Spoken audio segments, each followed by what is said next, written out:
that their reaction would be a strong condemnation of these illegal actions. But so far, again, as I've just said, European spokesperson, High Commissioner Kallas, has not condemned the actions.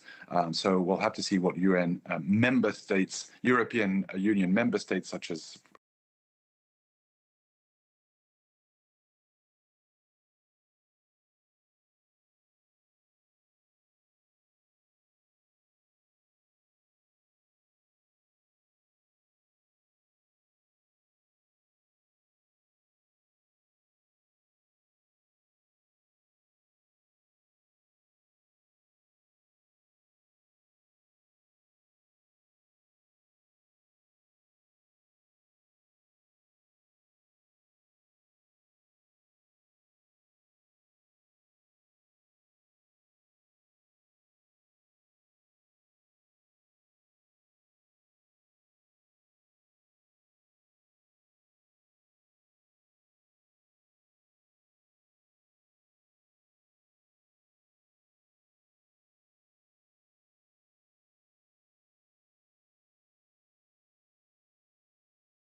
and the Trump corollary to the Monroe Doctrine, yeah, it really sends a signal that the US wants to dominate the Western Hemisphere. It is doing it militarily. So far, the United States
Oh, again, this is the software again was muting me. Sorry, guys. I don't know if you can hear me now. Shalom, everybody. Peace for those who love peace and no peace for the wicked, the Lord said. So, did you hear the guy when he was talking?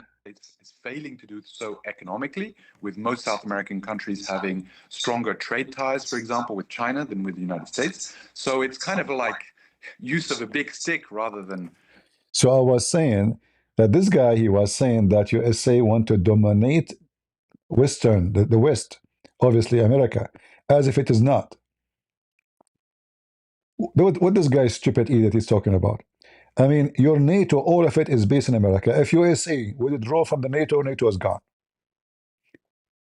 The USA was more than 80% of the money spent for army, and the NATO is from USA. So those woke, TV, run by government in Europe, they are just so stupid and so wicked. He's talking about what is the right USA have to invade a foreign country. So the foreign country is doing nothing wrong, just killing tens of thousands of Americans by supplying kids with drugs. We have no right to capture him or even to kill him, according to this stupid idiot. Well, they are in Europe. In Europe, everything is possible. You will see a guy humping a girl in the bus. You will see the police running from the Muslims in the street because nobody allowed to use guns and nobody allowed to use to defend himself. And they are coming to lecture us about what is right and what's wrong. Go fix your problem, you donkey.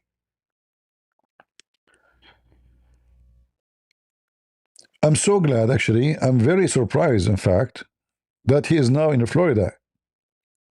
I'm going to fly to Florida so to go and visit him. Maduro, how are you doing, Maduro? Senor, how you found the hamburger in the jail of America? Are you happy? I mean, you sleep as a president, you wake up as a prisoner, and you are a scumbag in USA. Isn't it? This is wonderful. I mean, this is hilarious. One of the biggest drug dealers, and the funny, all those dictators, like a few days ago, I don't know if you saw the Venezuela, they have a military march. They were giving weapon to every citizen, like Kalashnikov. I mean, you stupid idiot. This is America. What the Kalashnikov? What are you talking about? Here we go. They go down to your palace. They get you like a chicken. In fact, nobody defend him. Who dare? They got him. They got his wife, because his wife is a partner in the business, by the way. I don't know how many people they capture. I'm going to check, But what I know, they are now in Florida, enjoying the weather in Florida, I'm imagining him now, he is in Miami, wearing his pant, laying down, and Trump is, the CIA is asking him the first question, by the way, do we know you? Because we know the CIA is very smart sometimes. Like, have we met before? So this is a great news.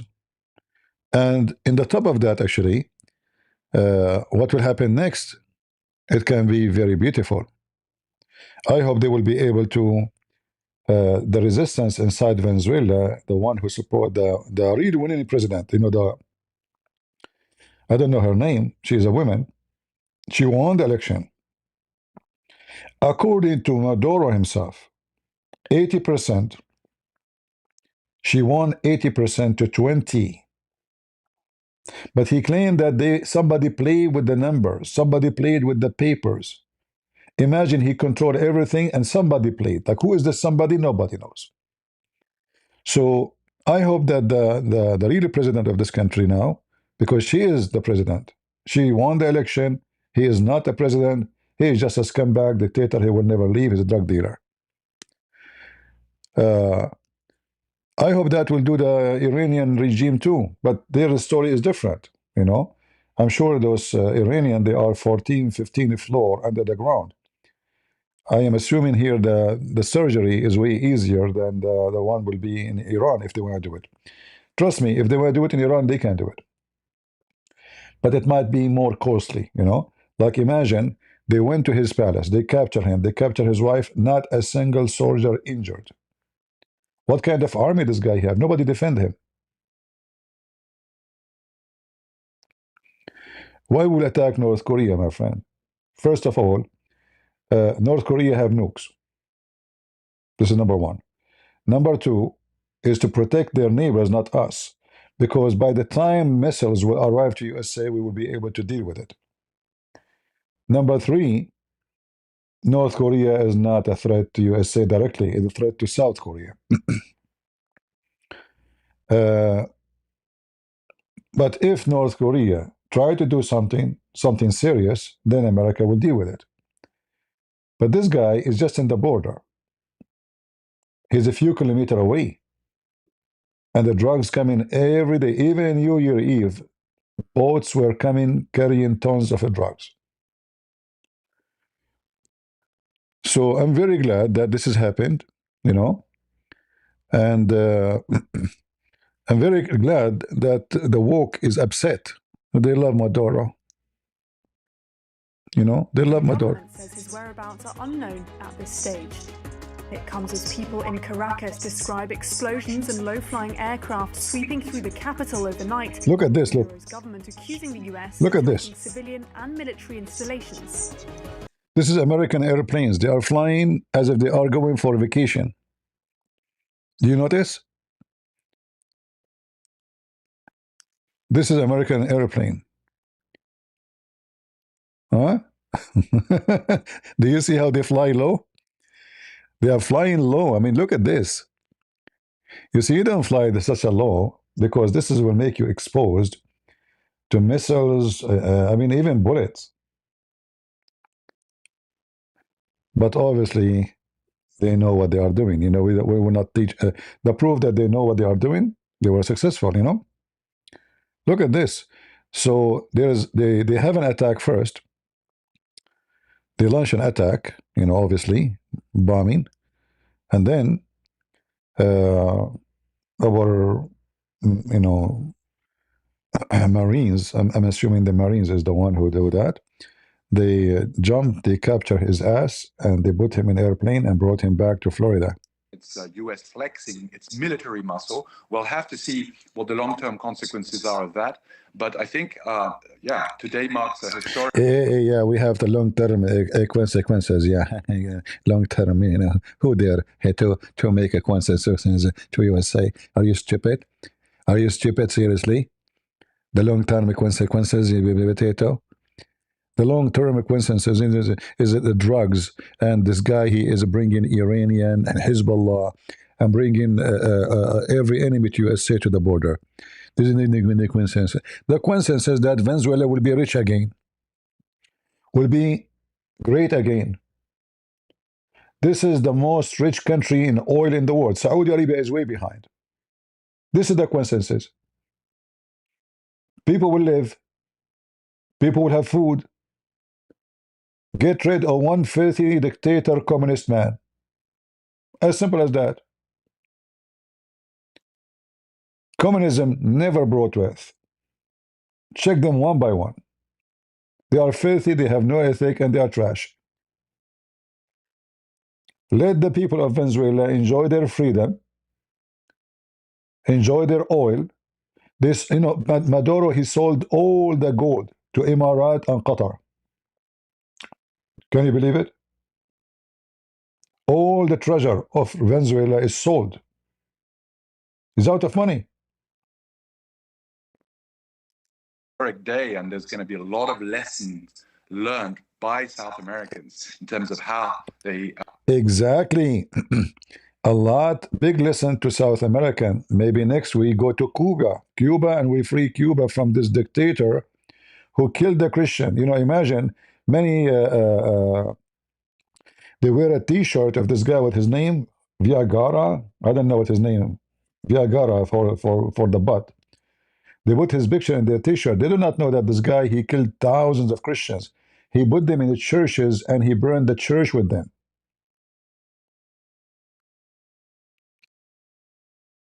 This is how much they hate us.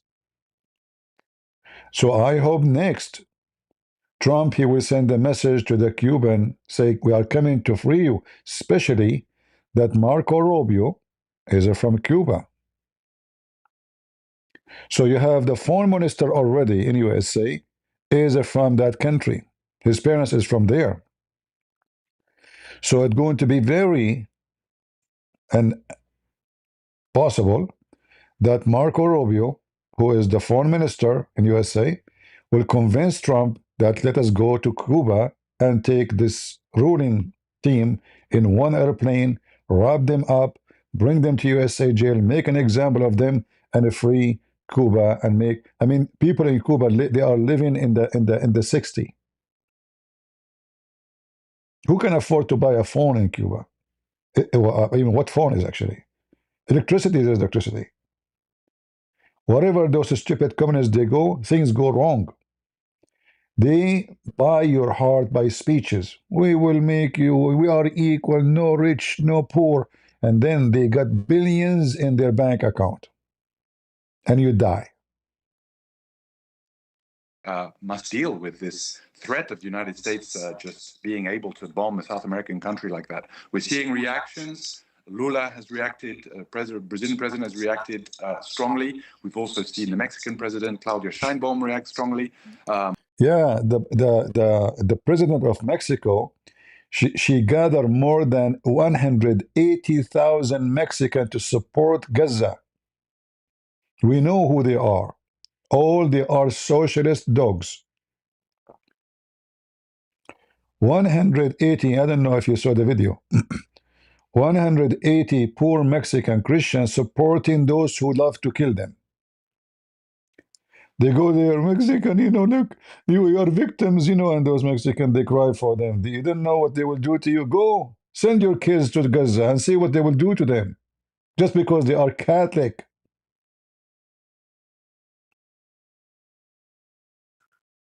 We'll have to see how other Latin American states react. But I think historically, yes, it's very significant, and it marks a new chapter in the U.S. dominance. I want to know who hired you for. Please. I know. Like, give me his name. Who? Western Hemisphere. Guillaume Long, thank you so much for speaking to France 24. Thank you very much for speaking for France 24. In France 24, we are 24 hours for service you. And we have all the wonderful expert to explain things for you. And we have a very nice French read ready for you too. Thank you. Venezuelans in Miami, meanwhile, have been waking up to the news of this. I told you in Miami, I told you they are waiting for him. And here you see the hypocrisy of those TVs. If we ask Venezuelan in Miami, are you happy? They will be dancing. No, they don't hate their country, U.S. operation. Look, Venezuelan, Cuban celebrate in Miami. So how this is bad news?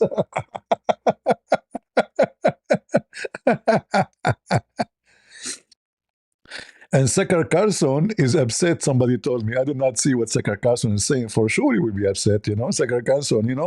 Sakar Carson will be happy only in Qatar. Brother, he want to buy a house in Qatar because in Qatar is very beautiful country. First of all right, and he can bring 10,000 maids from poor country and enslave them. This is what Qatar is about. Where's the falafel? Oh, I did not tell you the culture of my country. If we celebrate, the one is coming to visit me is the one bring falafel with him. What's wrong with you? What falafel? You bring it. We are Arab. We don't, I would like to add there that even Arab American are celebrating, not only Venezuelan and Cuban. I join. Time for salsa. Happy day. I'm glad I'm drinking my coffee. This news is amazing. That's beautiful. I hope they will capture the country soon and give it to the Venezuelan and be free. Caracas. Let's bring you some pictures there. People gathering to celebrate the capture of Venezuelan President Nicolas Maduro, waving flags, gathering in large numbers.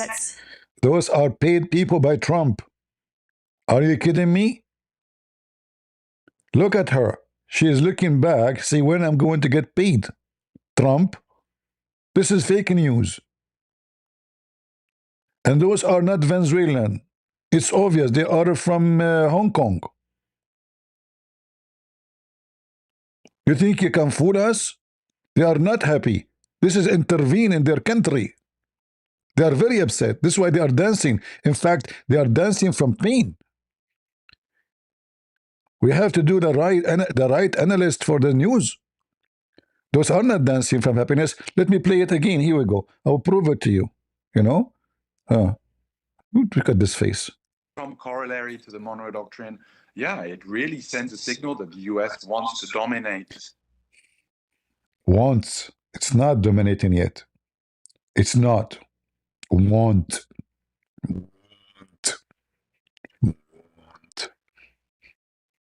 I mean, do you see this ship?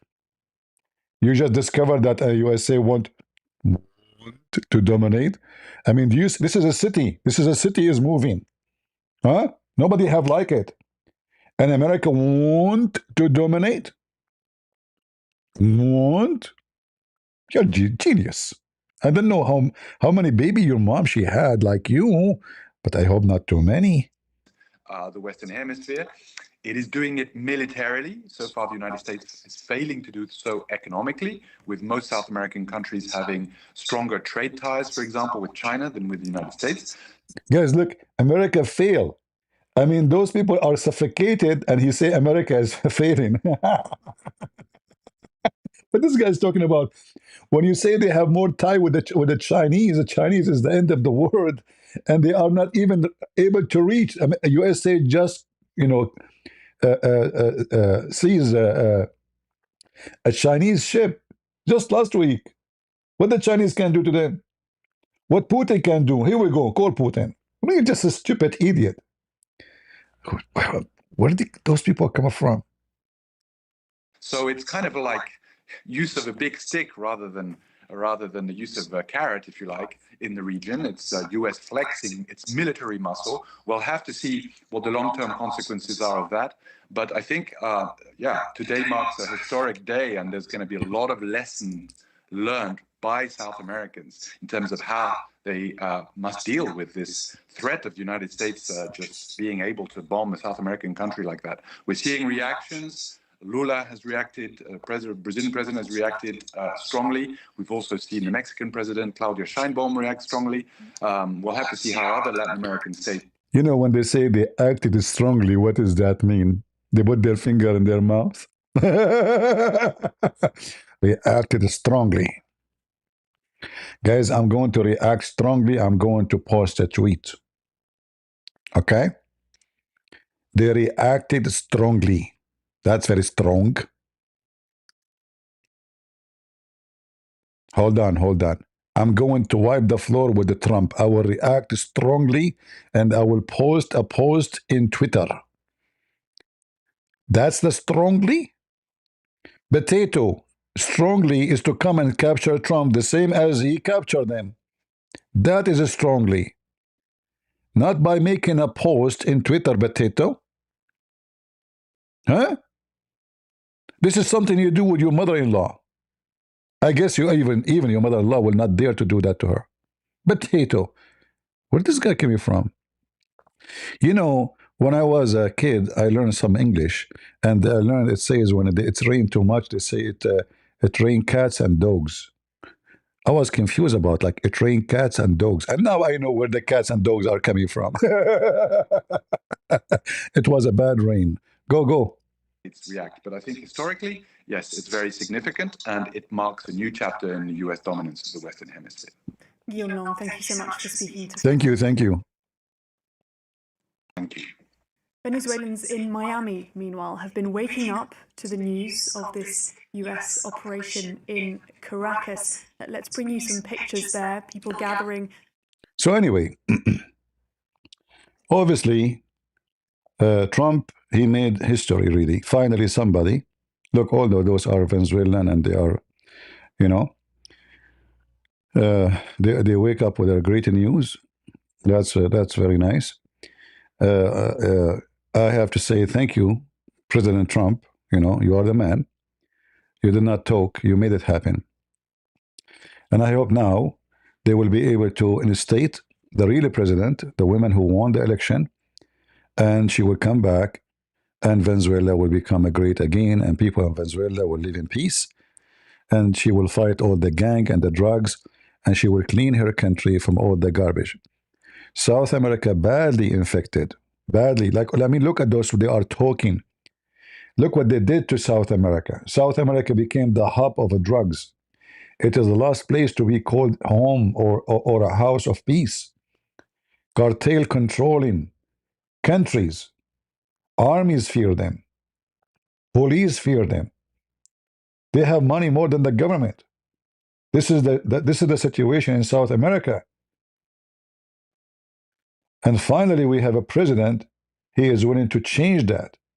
So he launched war on the drugs, and that's what make the Democrat upset, because obviously many of them, they are either drugs buyers or drugs vendors.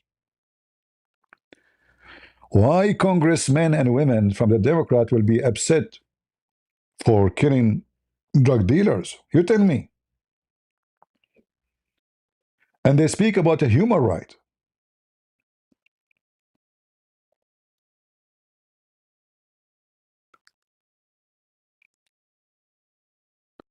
Yeah, don't you see them? They are celebrating. The news saying Venezuelan, they are celebrating. Don't you see?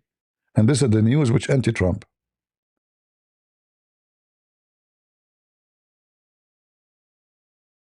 Right?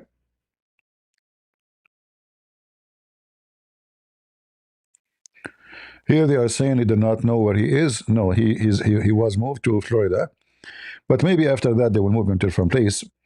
But first they moved him to Florida, to South Florida, and we don't know now. But why they will move him? And in Florida is fine. Keep him in Florida, you know.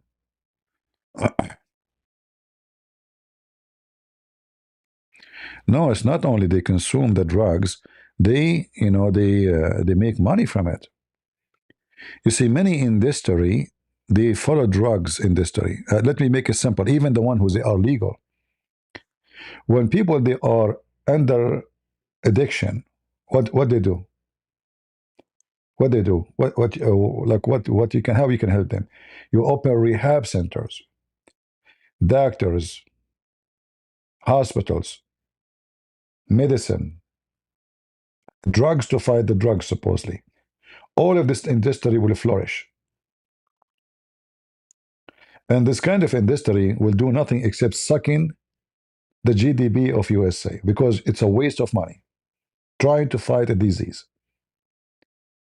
So there is a big industry.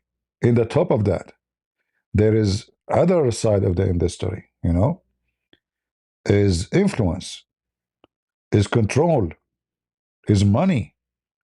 When the cartel, they make hundreds of billions, not billions.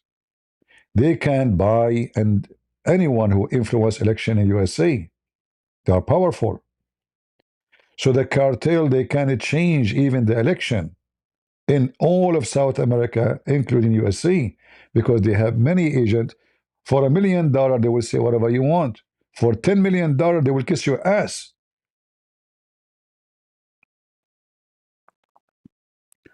So the money is involved heavily.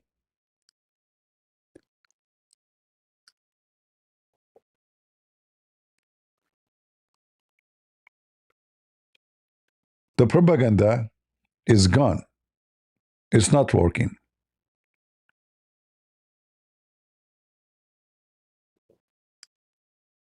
Time for a crusade. It is time for a crusade. Let us see if there's more news. Give me a second.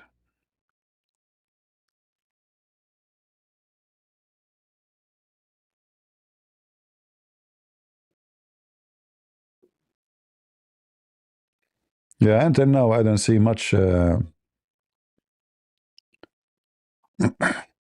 much update. It's just repeating the same thing.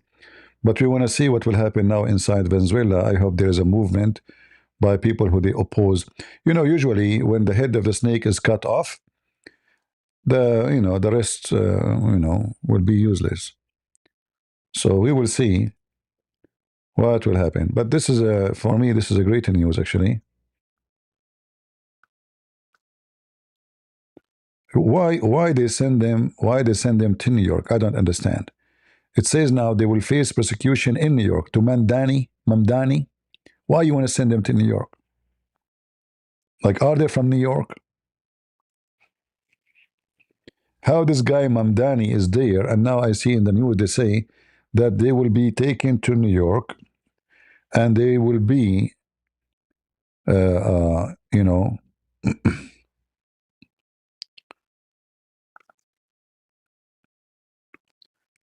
Trump says Maduro and his wife will face persecution in New York. Why New York? Why don't keep them in Florida? The sentence will deal with them perfectly. New York, you have Mamdani now. Why you take them to the woke? That is not a smart move. They will defend him. They are wicked.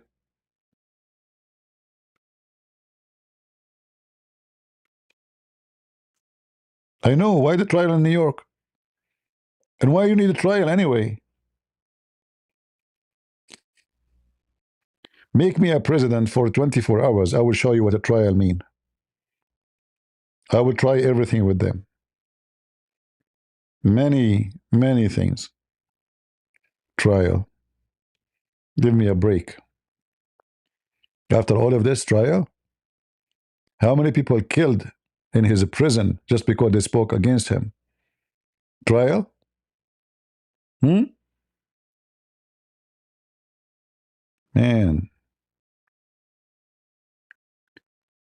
ACP out of Mandani hand. I know. But in New York, I mean, this is the woke state.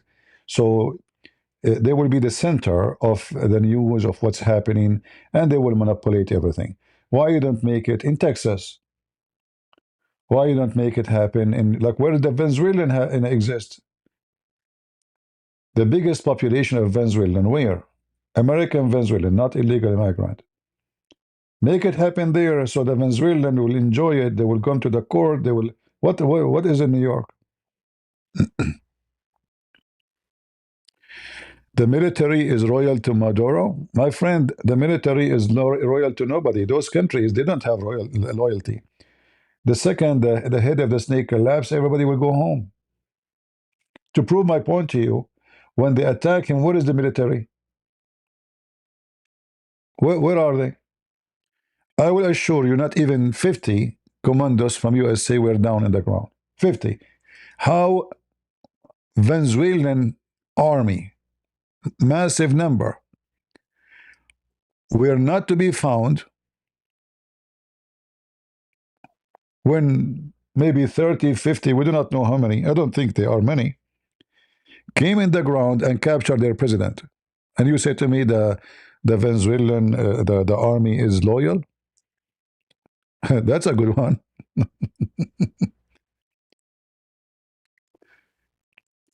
Few days ago, Maduro was giving tens of thousands of rifles to even supposedly citizens who support him, as they claim.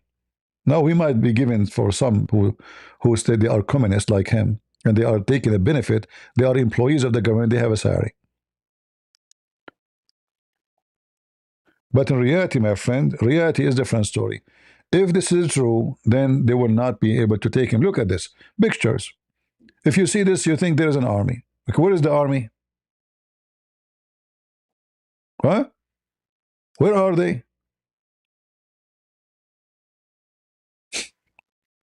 Loyal, huh? Obviously, very loyal. Extremely loyal. What is this?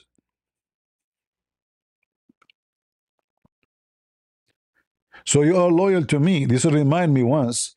I was a teenage, you know. We have a fight with other group. So we are maybe about, I don't know, 15, 20, you know, kid. And then I was walking in the front. I was saying, guys, we saw them coming from the other side.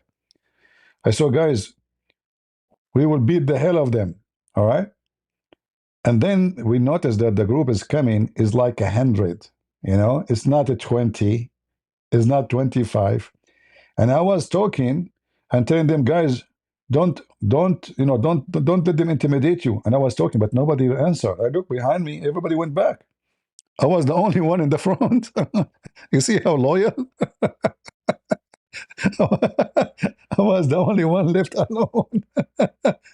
And I was talking to myself, says, guys, don't worry about it. You know, there are too many, but, you know, we will not back down. I look behind me, there's nobody. And this is what happened. I cannot compare myself to Maduro. I'm not a drug dealer. You know, I sell falafel. Actually, falafel is kind of a drugs too, you know, in the Middle East, right? Look at this. It's a showtime. It's a showtime. Where are you when the American come in the ground? The same as Hamas.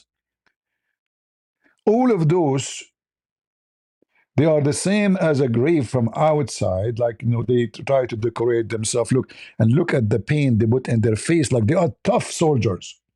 They are very tough. And look at the rocket launcher.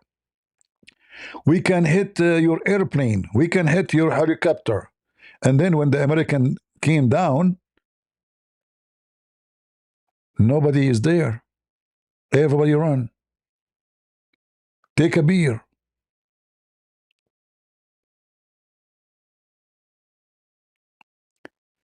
Those army are made of cartoon. So don't tell me the army is loyal. All right?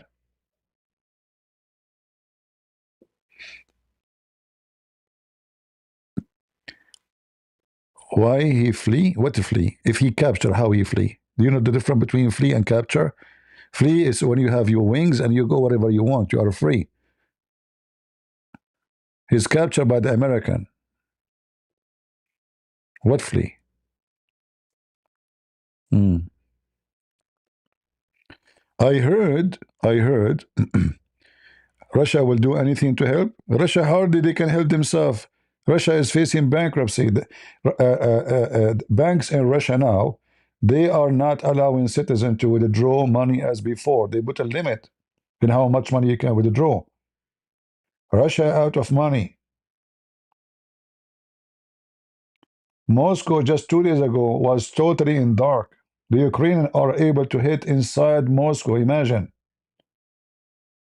By weapon they made their own, not the weapon they got from USA or from Europe. This is Ukrainian drones made by Ukrainian. They made, and Putin, he called Trump, accusing the Ukrainian that hit his house. Imagine how bad it is. Check it out in the news. Putin, he cannot protect his house.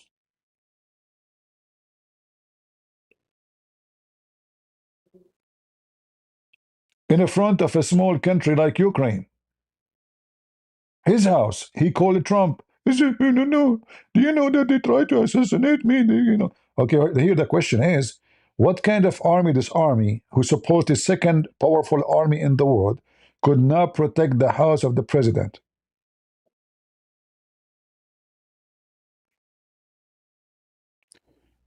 Those armies are shish kebab. Like the only difference between Putin and this guy, he have nukes. He have weapon. But obviously, most of his army is junk. Is outdated. And those here, they just want to get salary. Nobody want to fight. Nobody want to fight for the dictator because nobody is convinced. And you know, when a dictator go down, suddenly even his friends, they are always we are against him. Look what happened with the Assad regime. Look what happened with Saddam Hussein. Look what happened with all of them. The second he's down, the one who was kissing him yesterday, the same person he spit on him second day. Those people, they are after opportunity. I mean, look, they are coming for a short time. Do you see the pant of the soldier behind them? No comment.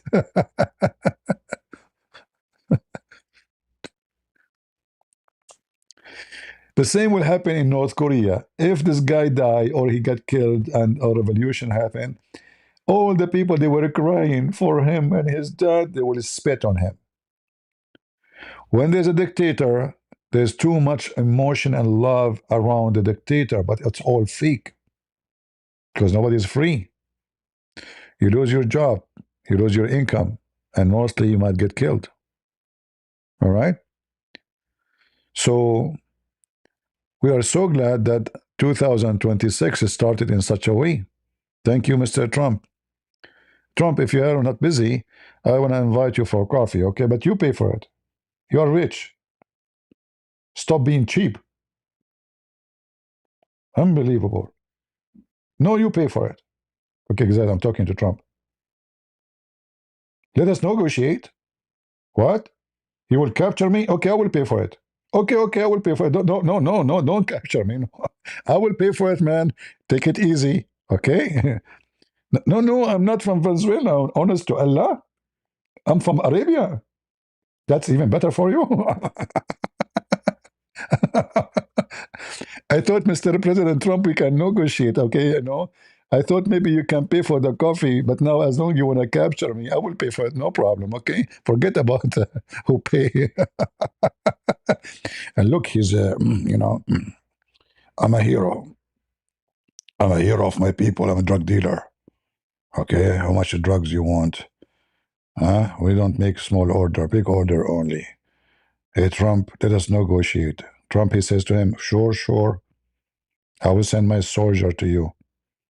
And now, guys, I would love to see this guy dragged into the house of a Trump, and he have the shackles in his feet, wearing the pajama, the zebra pajama, the old days. I would love to see him wearing that and bring him to Trump. That would be beautiful. Man, that will be lovely. Yeah, brother. By the way, I see a red dot here on you. Guys, do you see it? Seriously, I see a red dot. Hold on.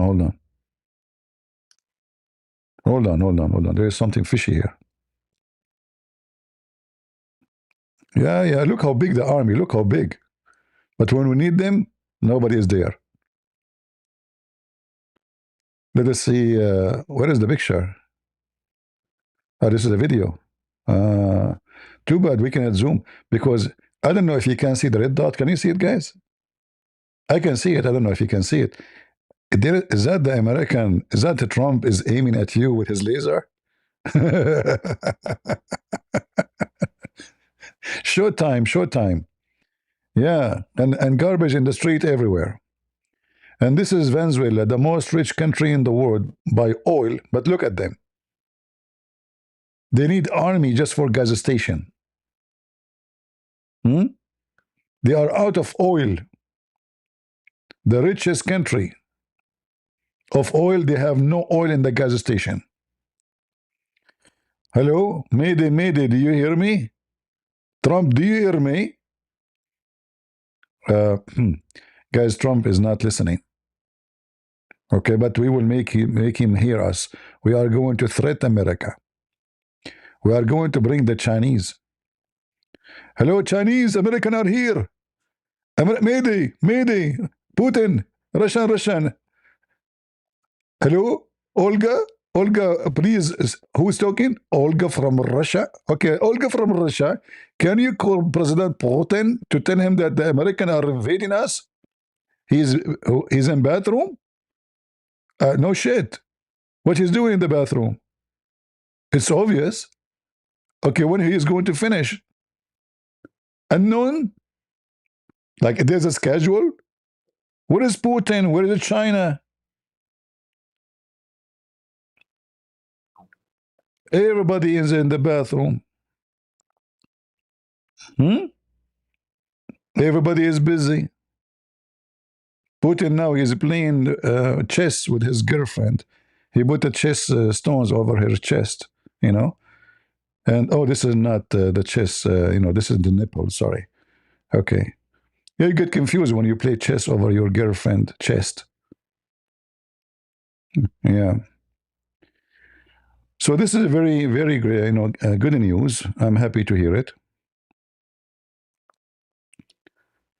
And wonderful. What we can say. I mean, we cannot say anything except that this is wonderful. And now the agencies, they will find see, French people, we have a president, not like your macaroni, Hey, macaroni, Yeah. We have a president, you have macaroni. Go. Maduro and wife to face a criminal charges. No, they should not face a criminal charges. I oppose that. They should be judged by the cowboy in Texas, the oldest style. We have many trees in Texas. What charges? If there is oil reserve bigger than the Middle East, yeah, Venezuela. Venezuela is the biggest oil reserve in the world. Don't you know? Venezuela is the most rich country with oil in the world. Not Saudi Arabia, not America. No. It is this country. And guys, by the way, as soon the government change the price of gas, this is great news for everybody, because the price of gas will drop massively. So this is good for you if you live in China, if you live in Hong Kong, if you live in Korea, if you live in Philippines, if you live in France, if you live wherever you live. because now you do not need to kiss the ass of Qatar and Emirat and Saudi Arabia.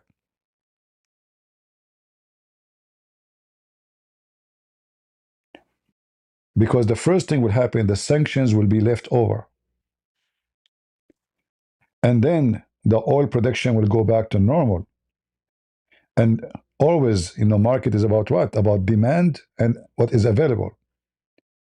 So the demand will not change, but more oil will be available, and then the price will drop. So this is good news for everybody, and bad news for Qatar, and bad news for Muslim countries who sell oil. Because now Venezuela will be back to town as the biggest producer of oil and gas in the world. All right? And those people, they should be living rich. Why a country have such a resource? Why they have to leave their country and walk thousands of miles to come to USA, take boats, risk their life? Why they have to do that? Because simply they are desperate. They have no jobs.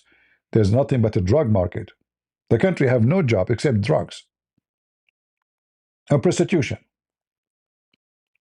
Because this government, like, I assure you that this guy, he have not billions, maybe trillions of dollars secretly somewhere, some banks in Switzerland. Because where's the money?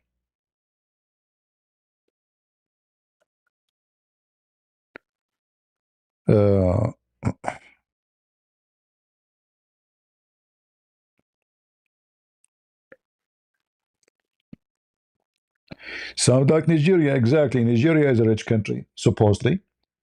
If you go to England, you will see the most expensive villas in England bought by who? Nigerian. I'm telling you. The most expensive. Those are Nigerian officials, used to live in Nigeria, or maybe still. They send hundreds of millions of dollars to England. They buy a citizenship, because if you are rich, everybody gives you citizenship. If you are poor, everybody spit at you. Even in USA. Any country in the world, if you have money, they give you citizenship. As simple as that. Andrew Tate, he have 5 or 6 passports. And why he bought passport?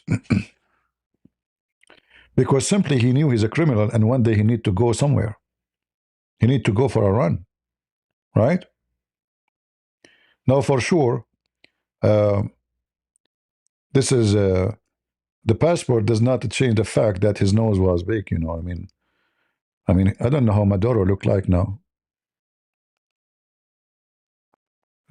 I think Maduro now, he will go to the court. He says, "I won the fight." Yeah. Mm.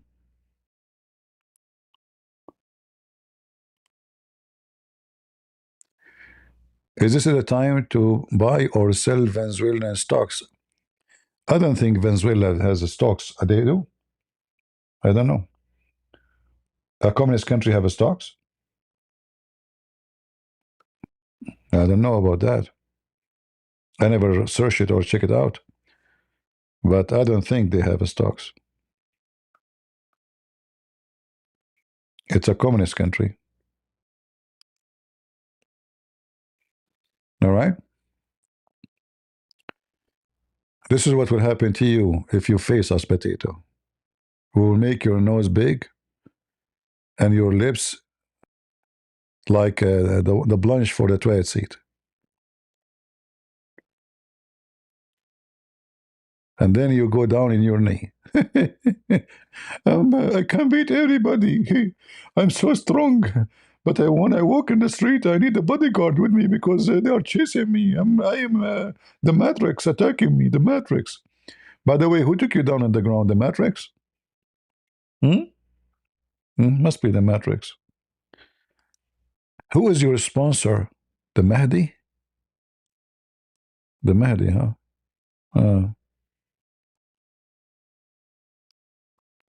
Yeah, the Mahdi. Anyway, what we can do? Very great news. I'm so happy actually to hear this in the morning. That's wonderful news.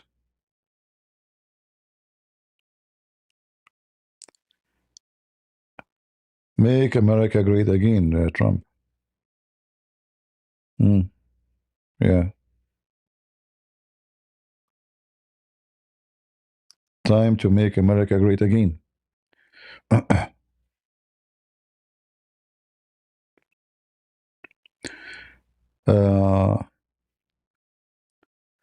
no, I mean the matrix, they can be harmful, sometime. And the other day I was sitting like in the backyard, and I found a matrix climbing my foot, and it was an ant.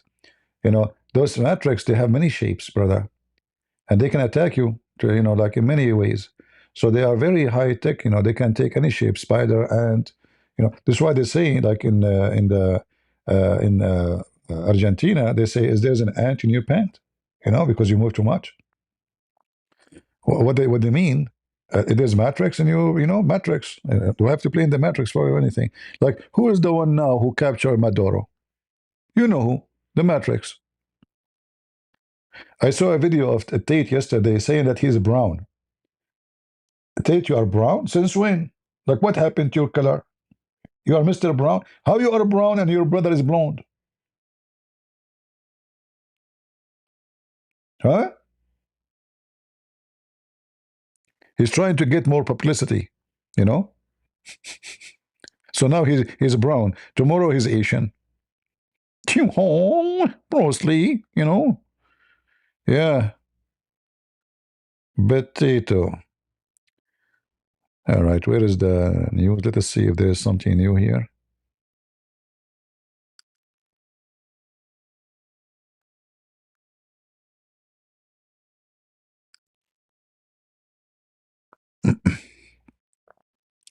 Yeah, they will keep talking about the same thing. I guess there's nothing much really. It's going to be the same again and again and again. But this is the great news for today. I cannot complain about it. All right. Very great news. Perfect. So I have to say thank you, President Trump. And we are happy to hear this news. And we will be happy more to hear that the government now will go back to the real winner of the presidency, this woman. What's her name? Let me see.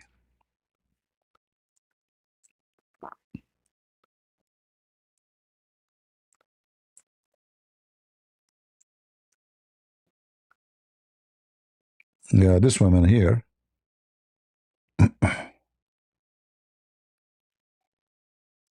Let us show you.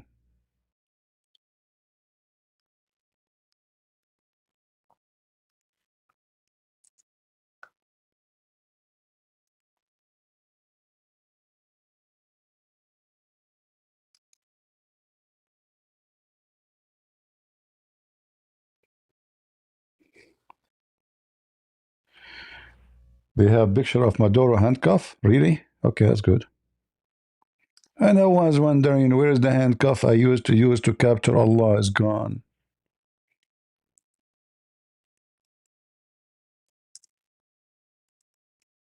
Let me see.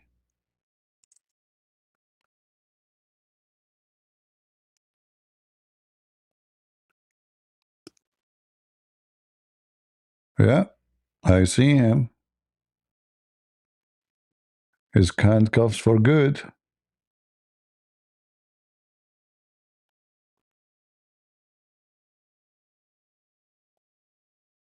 This is published by this lady who won the election. Yeah, I see. So look like they send her. For sure, she is the most like connected to the story. This is her country. And she is going to be the president. Yeah, this is him. Yeah.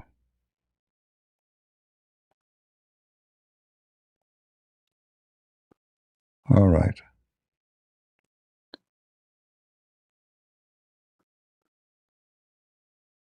And I guess more we will see soon, you know.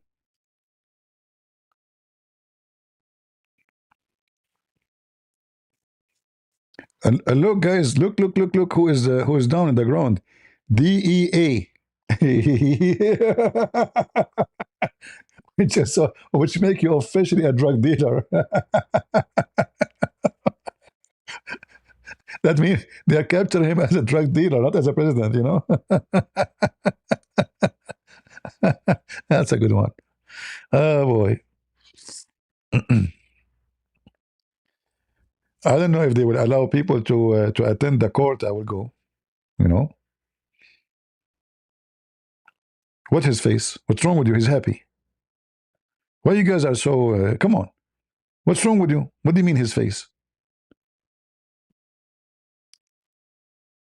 He is so happy. Come on, guys. Don't exaggerate with your, you know. You cannot tell that he is so happy and pleased. Finally, he took an airplane. He made the American pay for gas and, you know, all of this paid by American. He promised his people he will make the American pay. You remember? He said, I will make America pay. And now they pay. Who paid for this gas airplane and those soldiers to come? Who is paying for their salary to capture him? He keep his promise. He told you he will make America pay, and he made America pay. Very simple. All right? Actually, I don't know even why they capture him. They should like finish him. This filthy scumbag, he killed many people.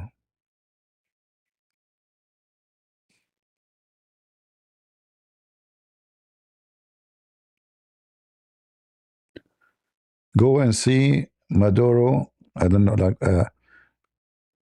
his handcuffs in the front of him. You mean, not in the back?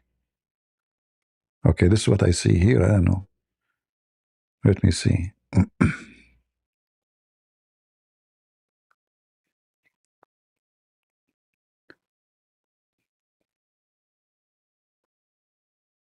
Well, I don't see any picture except this one, you know.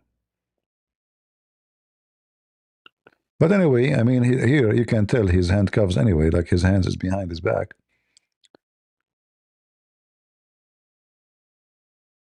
But I don't see. Let me filter the images and use.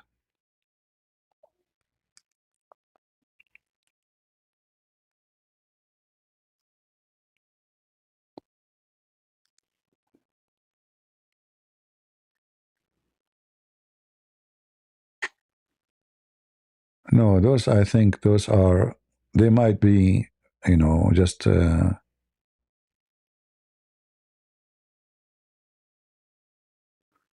it might be just AI,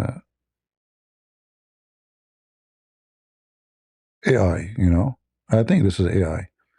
The one is wearing, I see one wearing a uniform. No, I don't think so. Soon we will find more news will come.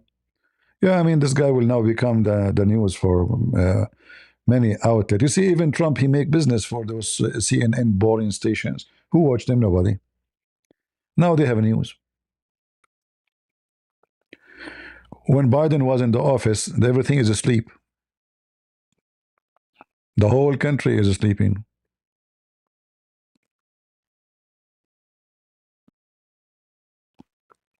Right? So,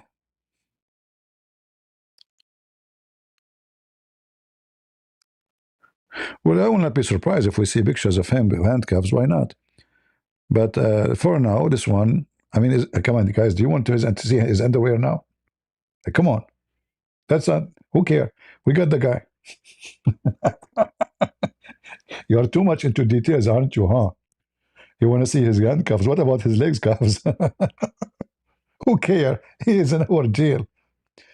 He will, last night, imagine, guys, how life can change. From a president palace, maids, servants, si senor, to get up, potato, come here, take your dish, and throw a dish for him, and at the door have some rotten potato. Eat it. See how life can change in a second? Uh,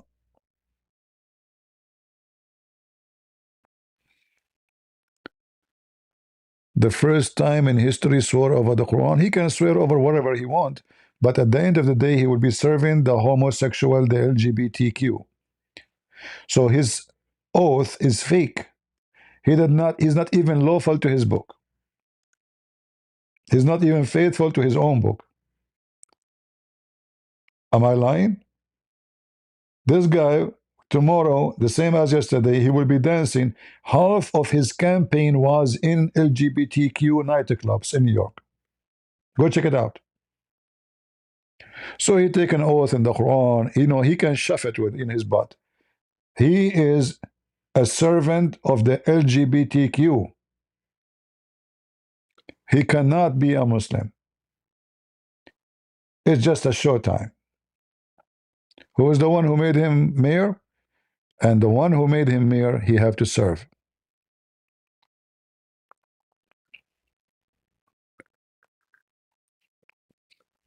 Who wants some coffee with me? I'm enjoying coffee. Maduro is... Hello, Maduro? Hey, Maduro. Listen, Maduro, don't worry. I advise you, you can hire a Jewish lawyer. He will get you out. Okay?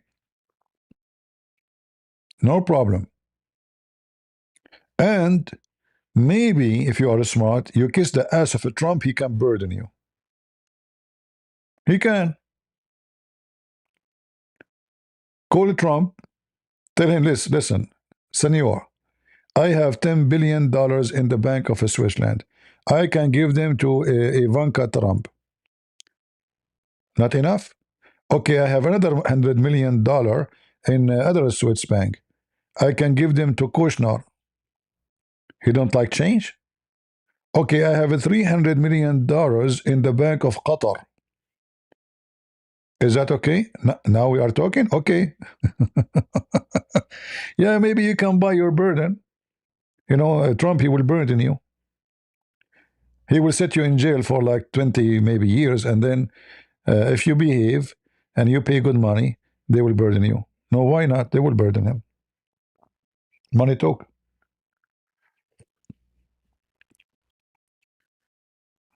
Right?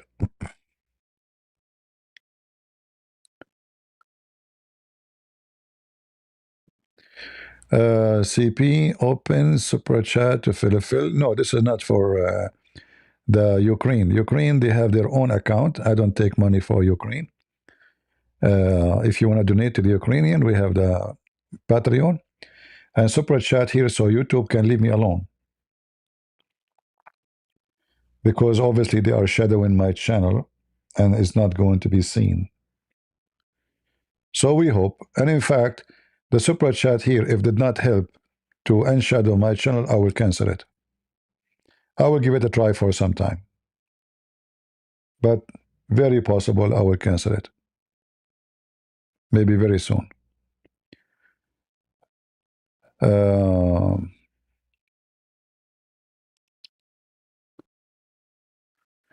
If you want to support the church in Ukraine, you can go to their Patreon account and you can support them. All right. Who is in charge of Venezuela now? I don't know really. I'm not sure.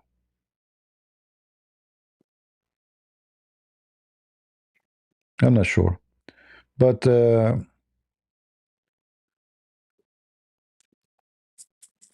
I think, you know, when the American, they do such a move, they do it with the, with the agreement and the plan of the one who won the election. So I don't think this is just done American like decide to capture him. I think in the ground there's many Venezuelans are cooperating with the American, and this woman, she have a big supporter. She won the election actually. You know, she is now the president. She is the president, and she is a Christian woman, very good Christian woman. Actually, you see here the cross on her neck. You see it? Right? You see the cross on their neck? All their supporters. Not the communist. Unlock? Okay, give me a break.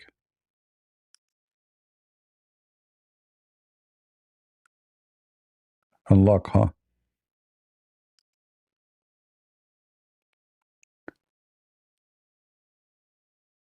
This is when the election happened. Millions of people went in the street against this filthy Maduro. But who cares? He's a dictator. He's a dictator.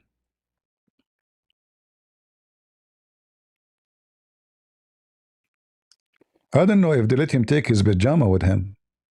Is that a pajama? Give it to you by your mama?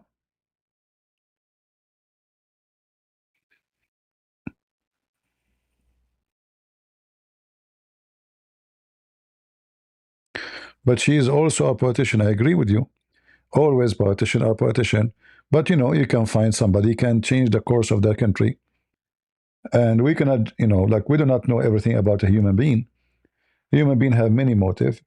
It can be money, it can be anything. But I don't think we can compare the change will happen between this guy. This guy already we know what happened. The country, you know, like corrupt, bankrupt, cartel in control. And he is working for them. Very simple. So give a chance to the one who oppose and let us see what you would do. As the Lord, he says, from their fruits you shall know them, not from their speeches. But I can say to you, the first thing will happen normally. If she becomes the president, Trump, he will lift the sanctions. Oil and gas will flow. Money will come. People will have jobs. And Venezuela will be way more wealthy and healthy than before. Very simple.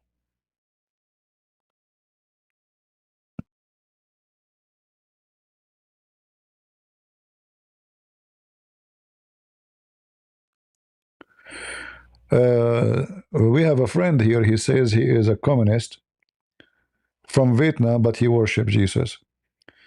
But communist. The first thing you notice, like when you say I am a communist, I'm not sure what does that mean. But the first thing you notice about communist, that corruption is going to be their flag.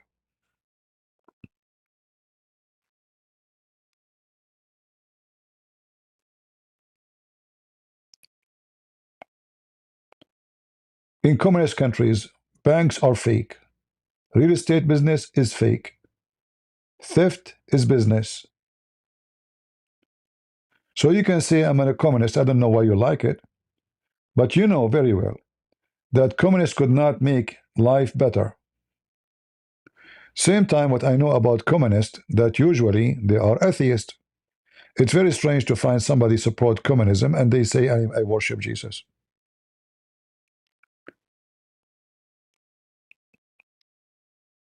Very strange.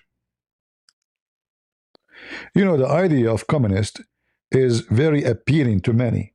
They fool you, they say to you, we want to make ourselves equal, no rich, no poor.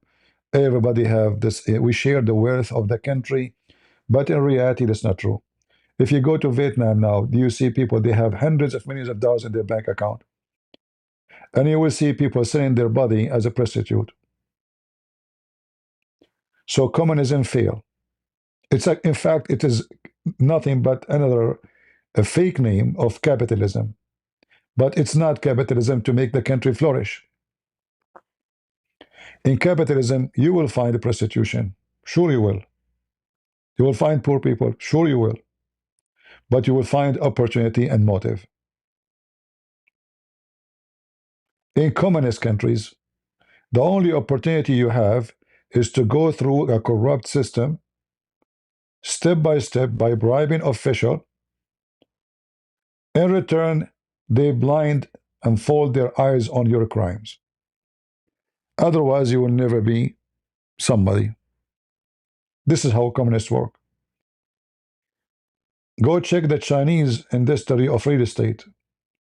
Thousands of buildings are built, but there's nobody living in them. All of this is because of corruption. You can take a loan to build a building, but who said that the building is going to be sold? And not necessarily. You take the loan, you use 30% of the loan to build the building using very bad material, and then the 70% of the loan you invested in the stock market in USA or other businesses, usually abroad. Very, very corrupt system. All right?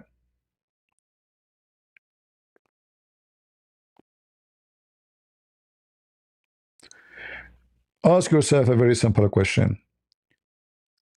If you tell the Chinese the American borders is open,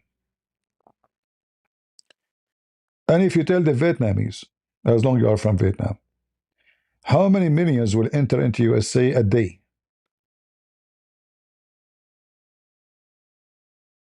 Remember, communist is better, right? There's no need to come. There's no need. How many Chinese are arrested just last year trying to cross the borders to USA? And you know how far China is? How many Vietnamese? So if you are successful, it should be the opposite. You should be arresting American trying to go to your borders, trying to live there, not tourists, having money, they want to have fun. So speaking about ideas is different sometimes from reality. Communists, they have ideas, and ideas are fake, and they are corrupt ideas. Reality proved them to be false. And this is one example in front of you. This guy, he go in front of the microphone, he will make the poor people melt. He will tell them, I am poor like you. Do you know what? I don't have even a salary. This is what Fidel Castro was teaching them. But then you find that his family and his corrupt network are the beasts who suck the money.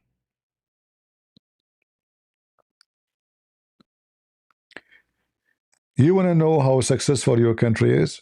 Check how many people they are migrating. Migrating, not coming to, because you have a nightclub and bars and prostitution. That is not success. You are attracting the pervert, and they will do nothing except spreading, AIDS and diseases. And they will prey in your own child's and children's.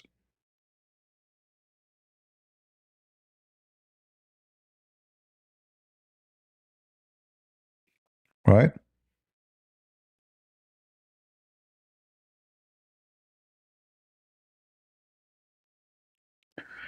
Yeah, I mean, American, they are deporting everybody, including the Maduro, deporting to USA. Hey, Trump, don't you think this is a contradiction? I thought you are trying to stop immigration from Venezuela, and now you are bringing Venezuelan to America? What's wrong with you? Guys, did you notice what Trump he did? This guy is like the Quran. He contradicts himself. In the morning, he says, we're going to deport the Venezuelan. At night, he brings the president of Venezuela to America, to Miami. And now he's in the beach, the Maduro. He's doing Maduro stuff in Miami.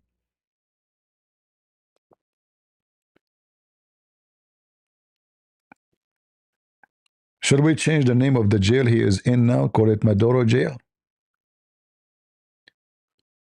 You know, those dictators, everything in the country will be named after them. Maduro Square, Maduro bathroom, Maduro school, Maduro University, Maduro Stadium, Maduro toilet paper, his picture in the currency. I mean, whatever you will find Maduro, right? Yeah. And this guy, he have something with the red color. Man, you look good inside in the red color. Yeah. This is the Kamini president. Good for her. Trump, he just a change history for the country.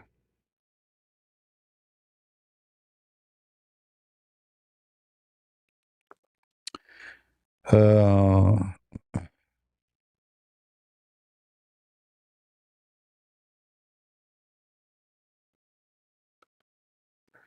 we have someone, he was from the time of the war. All right. In Vietnam. God bless you, my friend.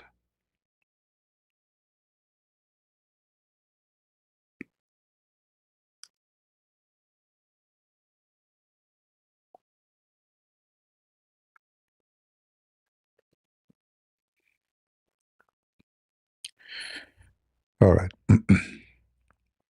So, you guys, who you think tomorrow should Trump take the mullahs of Iran?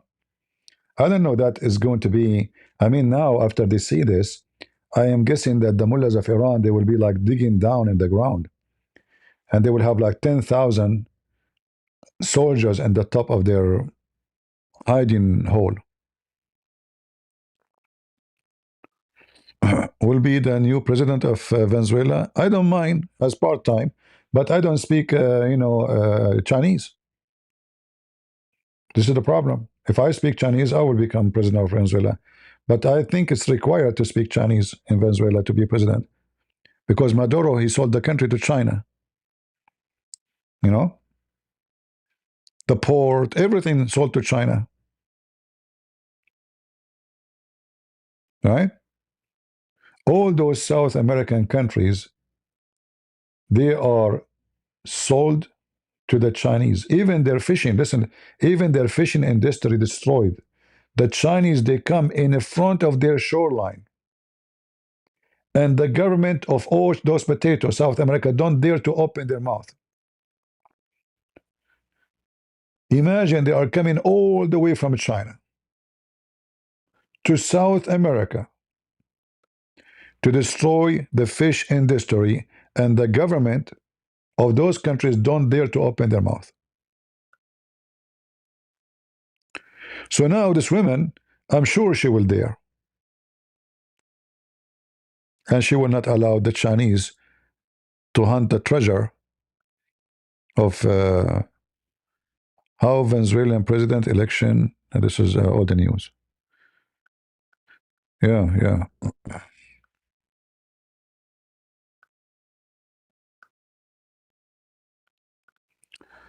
Very good, very good. The best about this news, actually, that many dictators now, they have to think twice when Trump he talk about them. You know what I mean?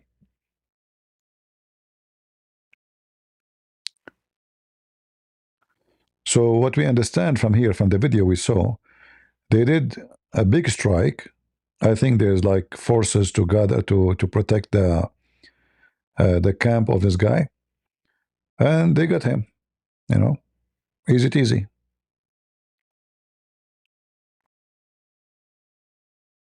Very good.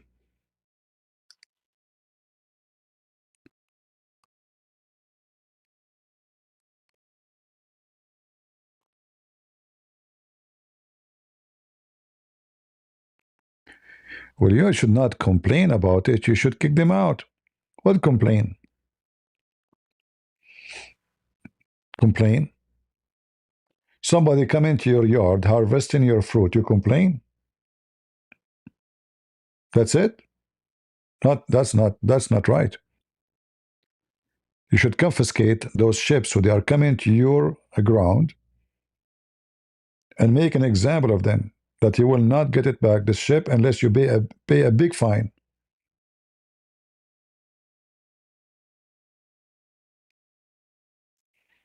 Guys, I think I'm going to go to Venezuela soon. But it's a dangerous country. kidnapping is a big business in Venezuela. Big, massive business.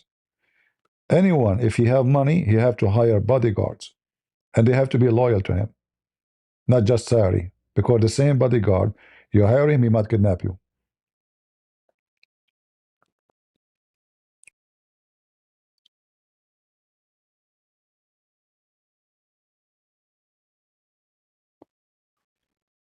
All right.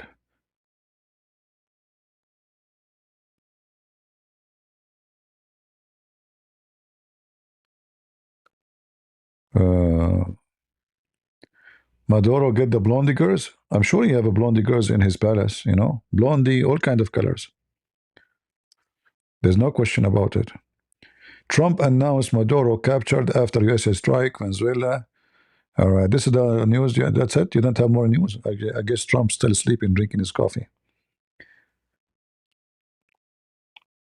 I want to see what Trump will say about it. Just wait. Trump now, he will talk about how he decided to capture him. It's a moment of gold for Trump. You know, he like to. Yeah, I mean, it's a big deal. Actually, it's not. We cannot deny it. I mean, I remember me when I captured Alexander the Great long time ago. You know, most of you were not here. I was like, I went in TV. It was a Roman TV, you know. And then, like, I remember the guy in the TV. He asked me, "Oh, how you capture Alexander the Great?" I told him the truth. It was very easy. We put baklava on in a corner of a street. He's a Roman and Greek. They love baklava. They love baklava. They are crazy about baklava. And we put an arrow. Baklava is here. So Alexander the Great, he keep walking, following the baklava, and then boom, you know, the second he touched the baklava, we made a glue in it. He's stuck. He cannot go.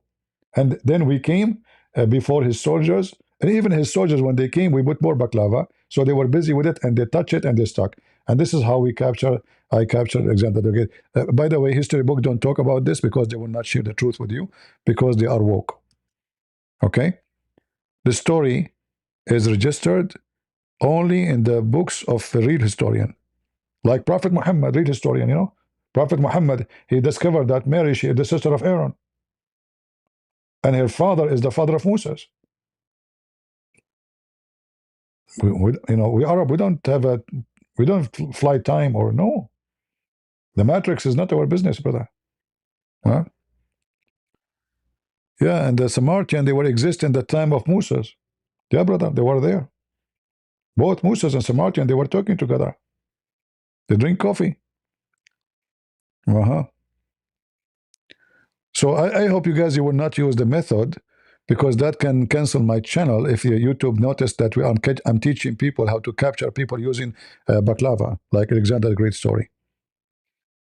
Don't do that, okay? This is not DEY, you know? Don't do that at home. All right? I'm just warning you.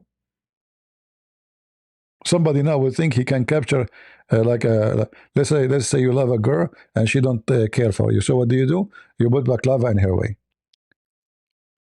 I mean, look at this guy. What kind of baklava he ate?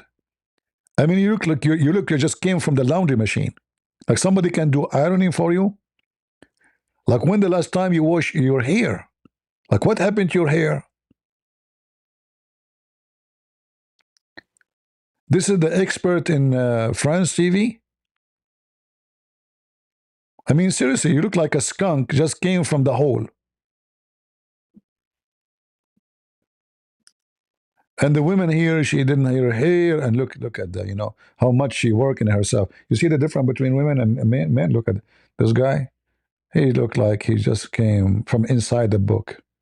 And I shaved my beard, and my hair look very weird. And I look so tired. And this woman, lipstick, hair, eyeliner. I mean, this guy, in 2 seconds, he is in the TV. This woman, in 10 hours, she is on the TV. Yeah, it's a mirror time. After he built the dam or before? I mean, the Gog and Magog? No, I captured him after. Come on, the story will not make sense then if I capture him before. So who built it then? Are you trying to say Prophet Muhammad was lying about building the dam by Gog and Magog? All right. Uh, hmm.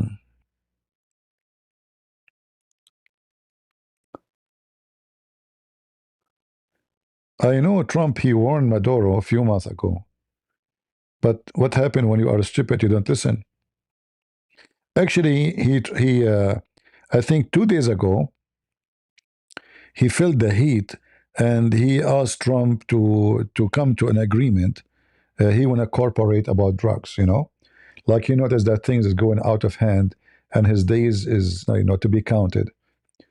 So, and I think maybe the Russian and the Chinese, they said to him, they are preparing something for you. All right. But obviously, that was not uh, uh, enough for him to understand that his time is up.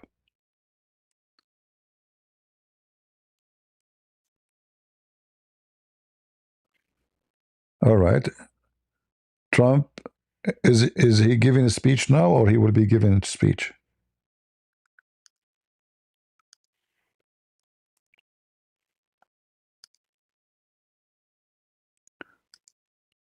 Imagine Is he going to give the speech or not yet? being able to build. Maybe not yet.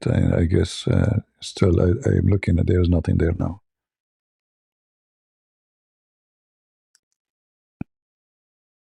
Yeah. Soon President Trump will hold a press conference. Let us see the White House website. The White House. White House.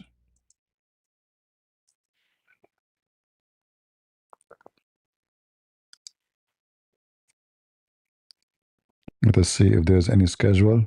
Nothing yet. Well, we know the news now. I mean, it's nothing much to change. Trump, he will make it more official. Already he published in Twitter, that they captured him. Guys, shall we collect donation, GoFundMe for Maduro? Trust me, those woke, trust me, those stupid woke, they will collect donation, GoFundMe for Maduro. What do you think, guys? They are going to do that, don't they? They are mentally ill.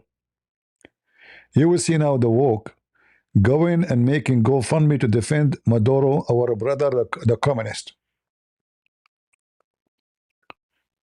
Mm.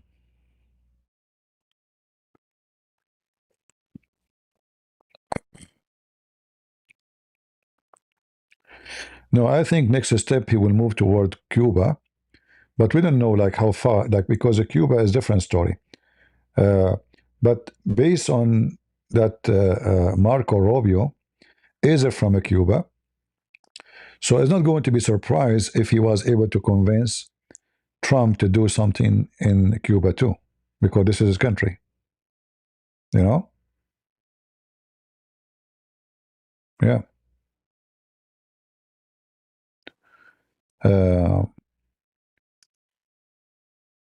So it's very, very possible that something will happen there. We will see. Like when you see yourself, it was very easy how successful. So they can assist like a process of capturing the Cuban president too, and see how easy it is, because it's very important not to lose lives. You see, like the strange is, until now, there's no news about any casualty. Imagine you are invading a president palace, surrounded by thousands of soldiers. He put them there to protect him specifically, and yet the American go down in the ground and go up and no casualty.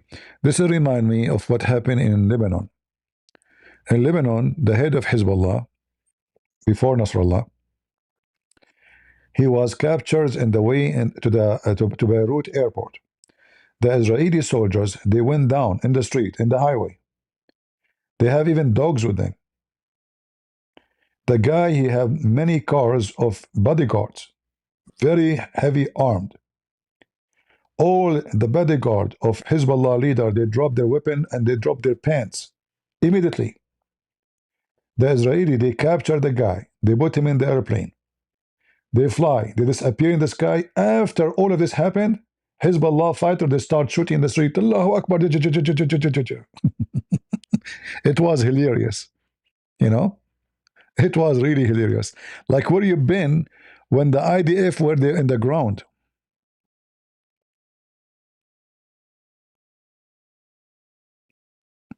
Huh?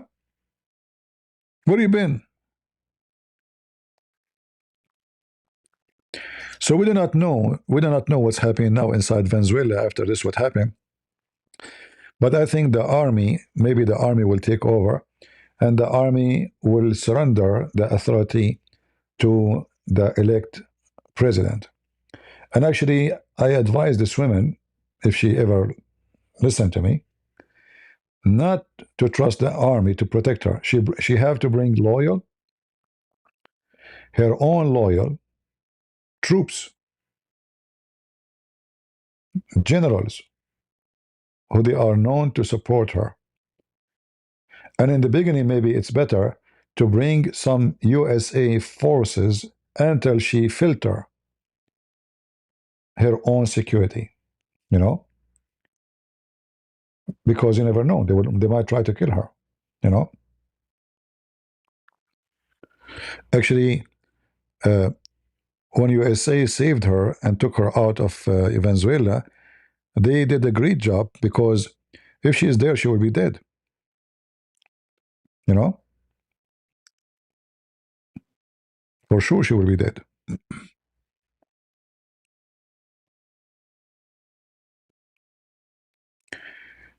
Do you have a card for Alexandria Library? Well, my cousins, the Arab, they burn it, my friend. There's no library no more. What library? The Arab, they burn it all. My cousins, wherever they go, termite. If you want, I can send them to your home. All right? Especially if you have a nice swimming pool. We can use it to wash our goats there.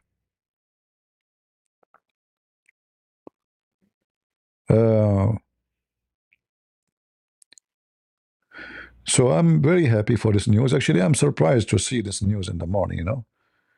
It wasn't expected at all. That's not what we expect to see. It was very strange to see, actually. Right? Very strange to see.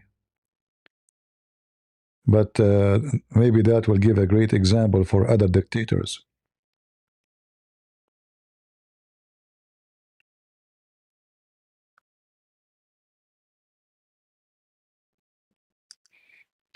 I don't know who is this old man with her.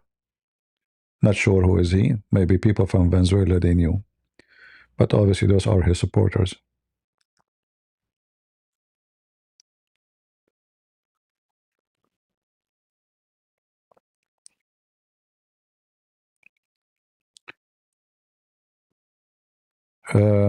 Any question? And please, guys, don't ask me how I capture Maduro. The truth is not Trump who made the command. It's me. I called Marco Rubio. You know, Marco, we used to be in school together. And always he's like, a troublemaker, to be honest with you. He don't take a pen with him to school. He take my pen, all right? And then one day I got upset from him, so I gave him my pencil. I told him, don't talk to me no more. Take this pen and go. However, when he wanted to become a senator, he called me. He says, still I have your pen. Don't you want to have it? And, I get tempted because the pen it's pencil, it's expensive, So I said, okay, let us meet. He said, let's meet in Maduro Palace. He said, how we can meet there? The guy is a president still. I said, what we will do then? I said, what about you? We capture him, we take him, and then we meet there. And this is what happened. So, like, Maduro is going to call me, Marco is going to call me soon. But he's busy now, he's cutting his nails. because he put his nails in the neck of Maduro when they see him, And I told them you have to cut the nails of Marco Rubio before you see him because he will put his nails in his neck. Security matter. I mean, the guy is so upset from him. So soon we will update you with more news about me and Maduro and Marco.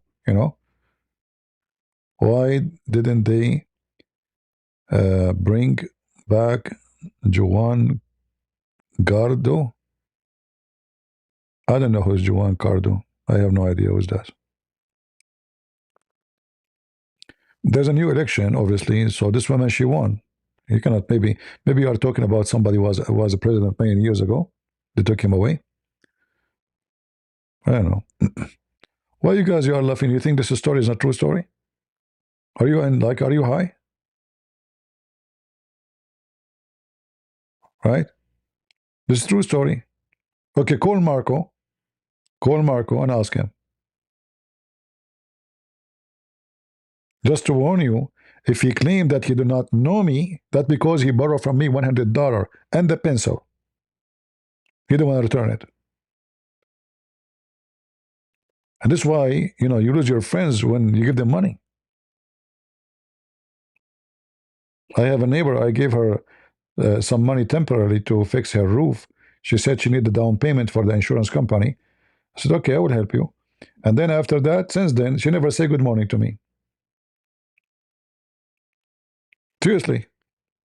She said she will pay me back. I gave her $1,000.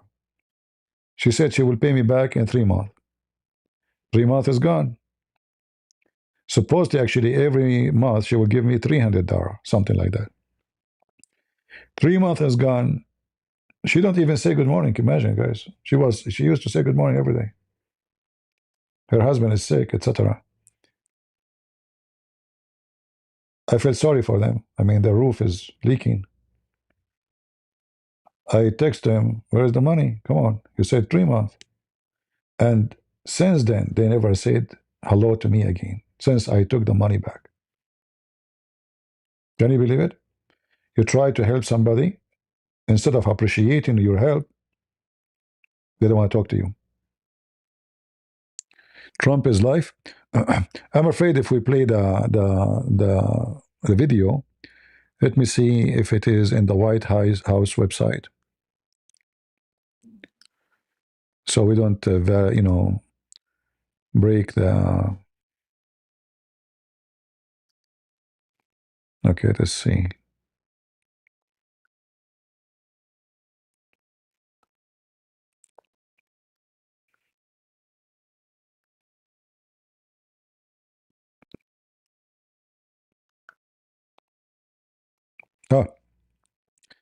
Will begin shortly. So he's not there yet. Yeah, so the White House, Trump will be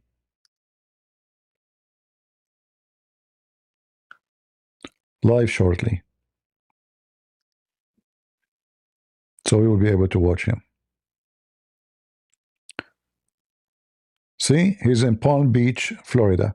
So most likely they brought Maduro to him, to pay respect. And then they send him to the jail in Miami.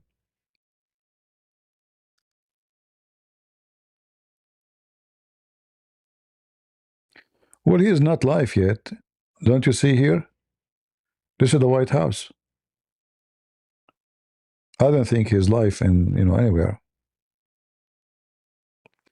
Yeah, because the Palm Beach is where the White House is, Is it hard for Trump to move the White House from place to place? Come on. He have construction company.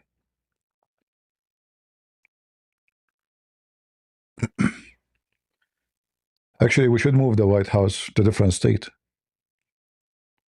where there's no woke.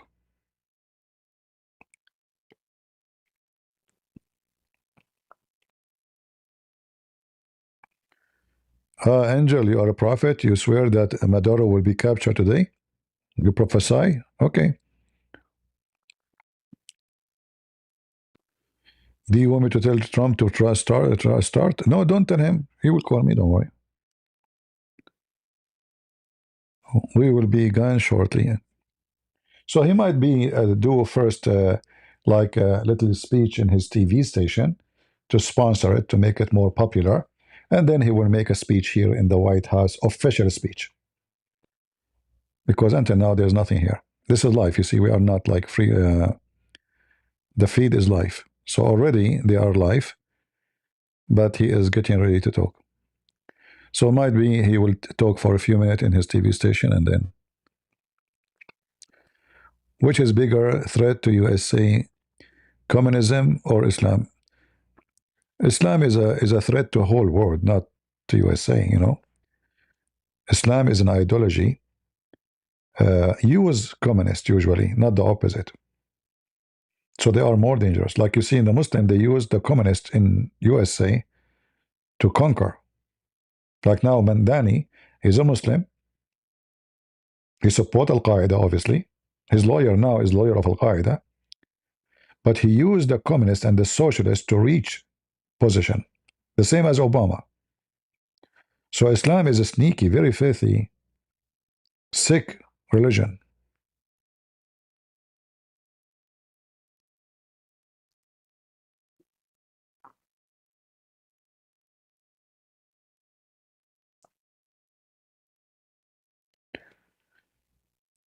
Yeah, well, it doesn't matter. I mean, it doesn't make sense to be live in somewhere and not live in the White House website.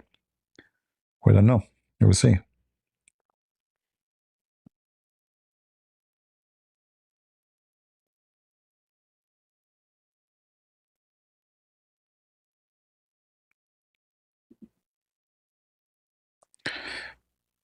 The president-elect is the one, the old man? Okay. So he will be the president? She will be the vice president? I thought it's the opposite. I thought she won the election. I don't know. We will find out. You know, I'm not expert with the Venezuelan politics that much. We will find out. I mean, whatever good news will happen to the country is good news. Who's taking over? As long as he is good for the country, good for them. Like, come on, Trump. It says life now. Let us refresh. Yeah, still not yet.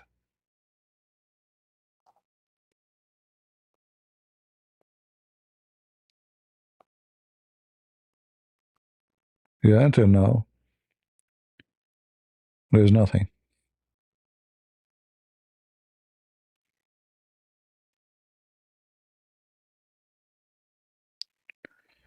Well, for sure, those dictators in Iran, they will be worried about, you know, what American they can do, because you never know. American, when it's come to Iran, they have a massive power beside them, which is, you know, Israel. And never take it lightly when Israel is involved.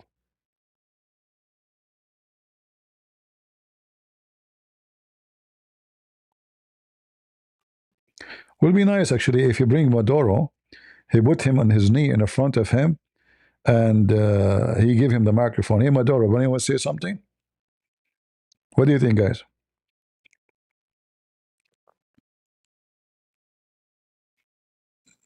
He should bring him in the front of him. His life, but not here. I don't know. This is the White House. Maybe they did not.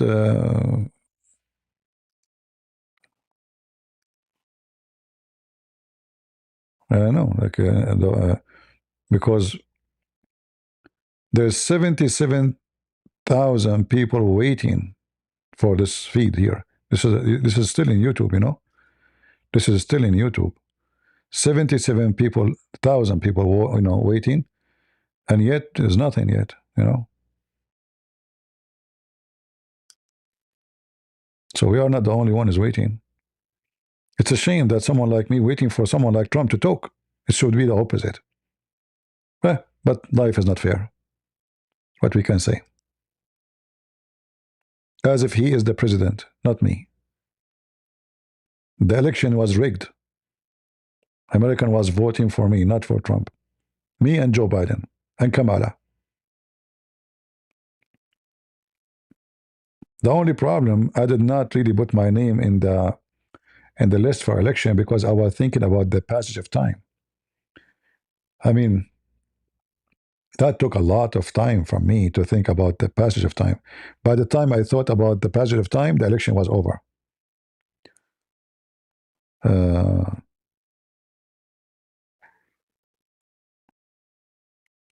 Yeah, well, you know, this AI, they are very politically correct.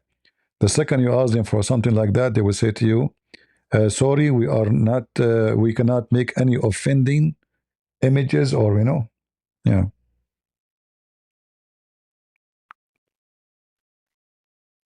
Call Trump. You don't have to wait. And who's going to pay for the phone call? You? Don't you know that Trump, he don't have a free phone call? You have to pay him. This guy don't do nothing for free.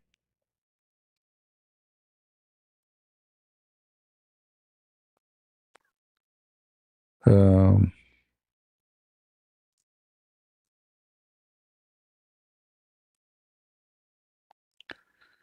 until now, nothing. 77,000 people waiting. 82,000 people waiting. The number is getting bigger. People are getting awake, you know. Hey, come on, Trump. Where are you?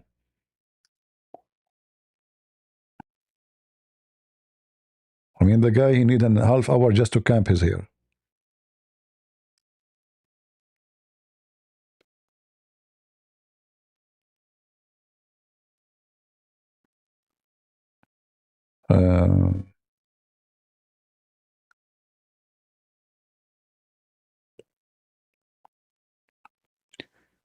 You know, Putin, he should send his forces to rescue Maduro.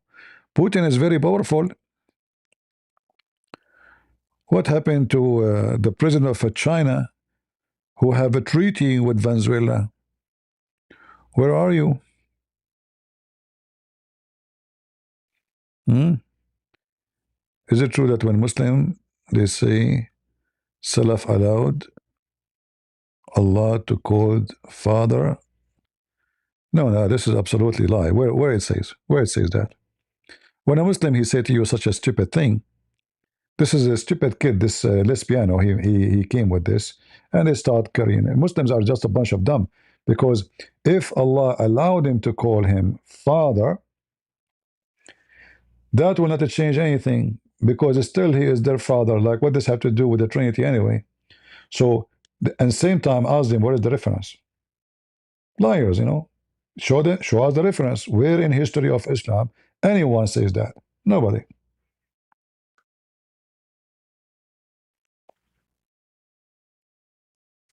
They will tell you that in the Bible, in the old days, the Jews, they use the word Baal when they say God.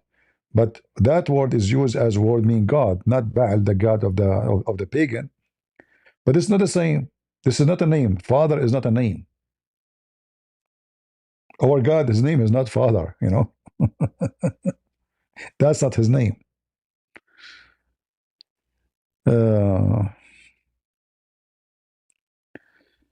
Explain 5-100-101. Yeah, it's very simple. Asking questions. Muhammad have no answer them. Will make it embarrassing to Muhammad. So ask no questions, otherwise you will leave Islam. All right? The Muslim, they try to defend it, make it like they were asking silly questions. That is very stupid to say, because silly questions will not make somebody being silly leave Islam, because he's silly. Give him the answer. So what if it's a silly question? Why Jesus did not say, if you ask me questions, ask no questions? What happened to Trump? Man, hey, come on, Trump. There's nothing. 84,000 waiting.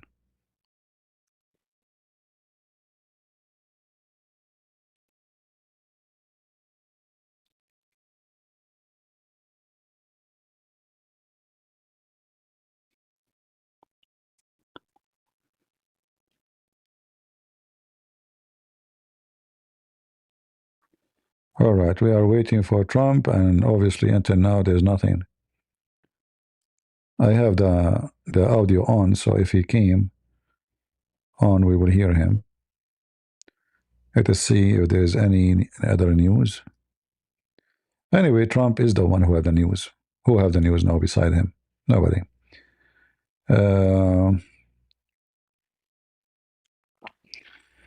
Let us see what's going on with Iran now. This is stole the news from the Iranian news.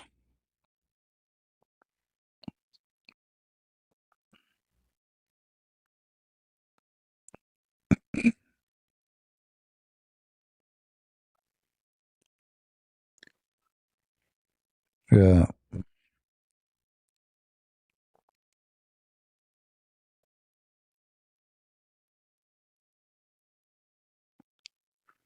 Let us see.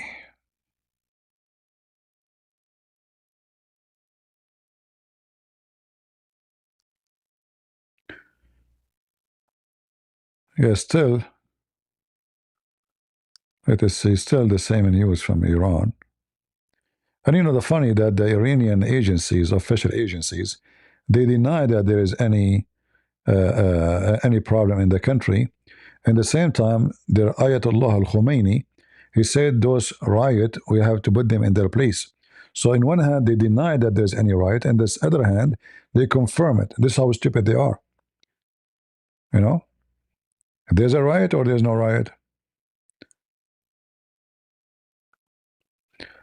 This is a nice picture here, actually. I like it.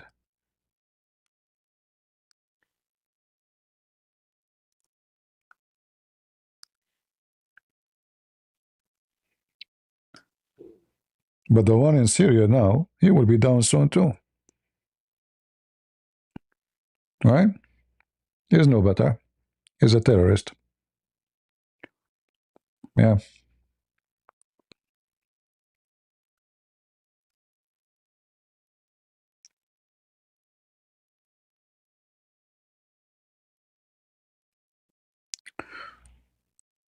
And no, until now, Trump is not talking. I'm guessing that Trump is doing an interview for his own TV station, so because you know he cared to make business for his TV station. You imagine that will bring a lot of people, a lot of viewers. You know, I don't know if you bought stocks from the media, Trump media. I advise you to sell it because this media stocks, they will go down horribly after he leave the presidency. This is only temporary now.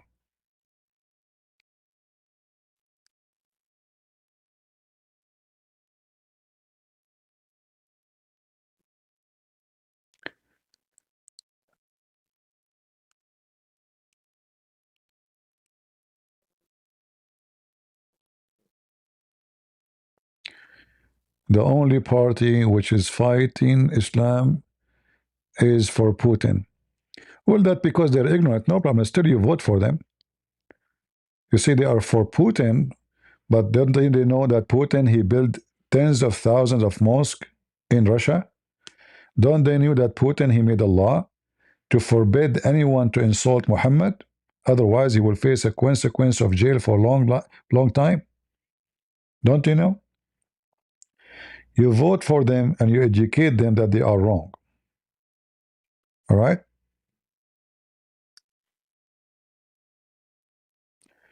Don't worry, people, they change their position when they understand. They will. Putin, he built the biggest mosque in Moscow. Go check the Muslim prayer in Moscow. They flood the area. They come from every city just to make a show. All of this happened, never happened before, except by Putin, because he gave them protection.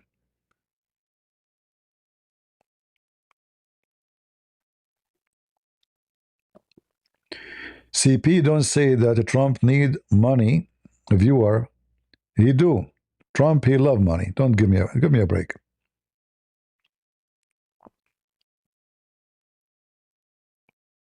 And he will never change. He's a businessman.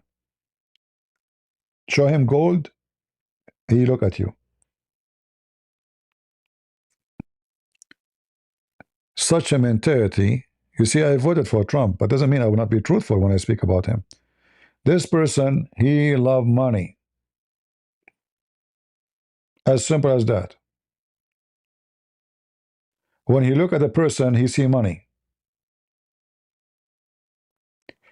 The one he invite to his White House is people who have money. The most rich, not the most poor, not the most decent, not the most, the most rich people in his dinner. It is about money. Right?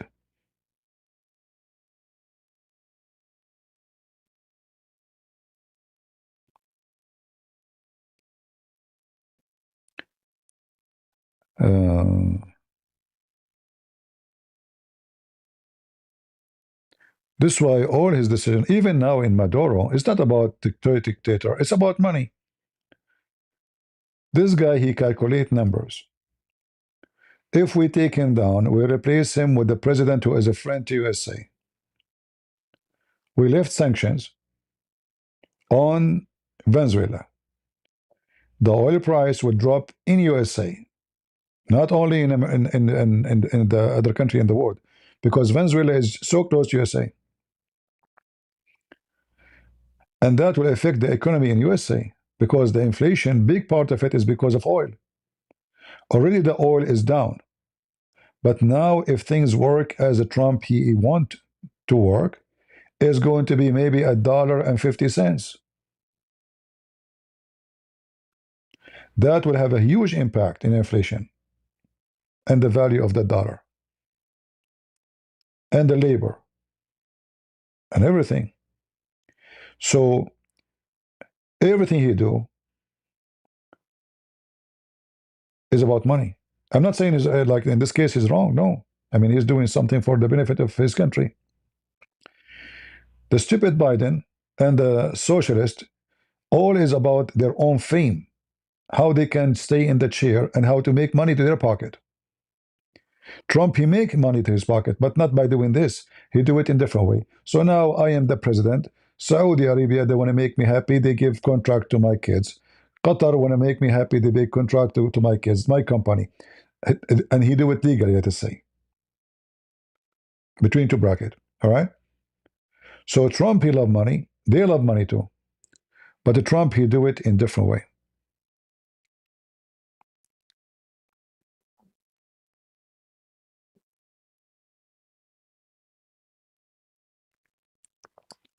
Well, you never know. If Maduro, he can do it, he will. But he is not having the power to do it. You see, when people have no power to do, you cannot say, oh, at least he did not do it. How you know?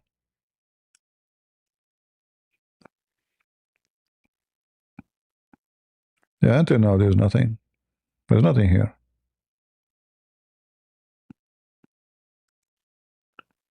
What happened to Trump? Why they say they go live and there's no feed? It is live, as you see. See, it's live. But there's nothing. As I said, he will finish interview first in his own TV station to give it boost and support. When countries don't do, steal other country land, that does not mean that the leaders don't want to do it. But it's about if we can do it. Actually, if Putin, he knew that his war will cost that much, he will not go for Ukraine. This guy, if you remember, he called it operation. If you say actually in Russia, if you say war, especially in the beginning, the first year, you will be arrested. It's not allowed to say war, it's operation. Because this stupid idiot, he thought that he will go to Ukraine, he will take it in 24 hours. They have a small army, they don't have weapons, they have nothing. So how in the world they can stop my massive army? He brought even the Chechenian dogs, the dogs of Chechnya, the drug dealers Kadyrov. They arrive almost few kilometers away from the heart of the capital of Kiev, and then they were kicked out like dogs.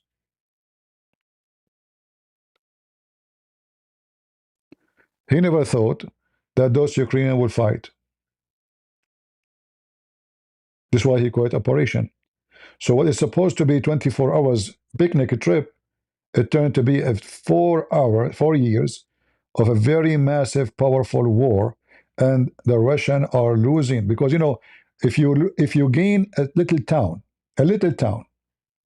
after a year and a half of fighting and losing tens of thousands of soldiers, how in the world that is a victory? And they might lose it again.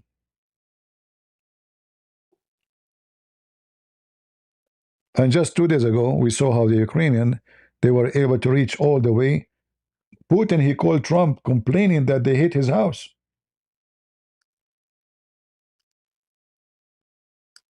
I'm not sure if you saw the news. Putin, let me show you.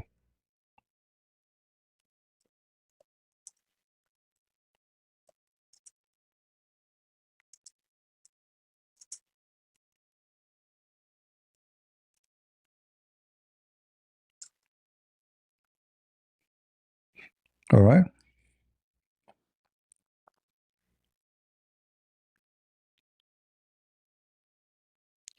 And guys, look how Qatar news always in the top. This is the money, my friend. You search for any news, right away you find what? Al Jazeera TV. Money. They pay YouTube, they push it in the top.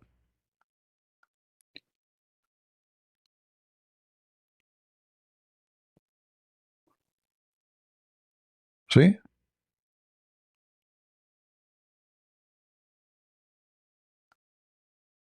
This is what Putin claiming. So the powerful army of Russia, it turned to be a delusional title. Because if a small country, poor country, they are poor. I mean, they have minerals, yes, but they are poor. If those people with their own technology, not American technology, in fact, America is buying now their drones,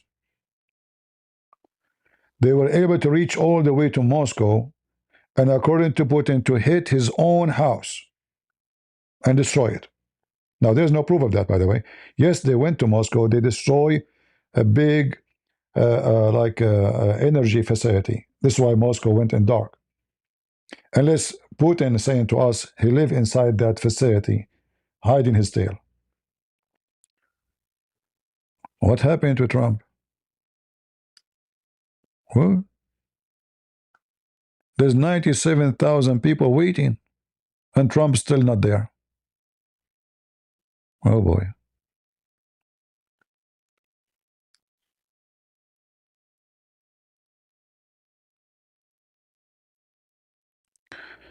All the flight in and out to Puerto Rico canceled? All right. Well, maybe there's more things will happen. You never know, because the American now, they have a lot of armed forces. It's obvious, actually. They send a lot of armed forces to Puerto Rico, right? So I don't think they will waste money and resource sending their massive size of a weapon and soldiers to Puerto Rico for nothing. So obviously there's an operation. Maybe it's still going on. We don't know. We don't know what's happening. You see, there's no news, actually. Like this is what happened in dictator land. There's no news from the land because dictators always, they make a taboo.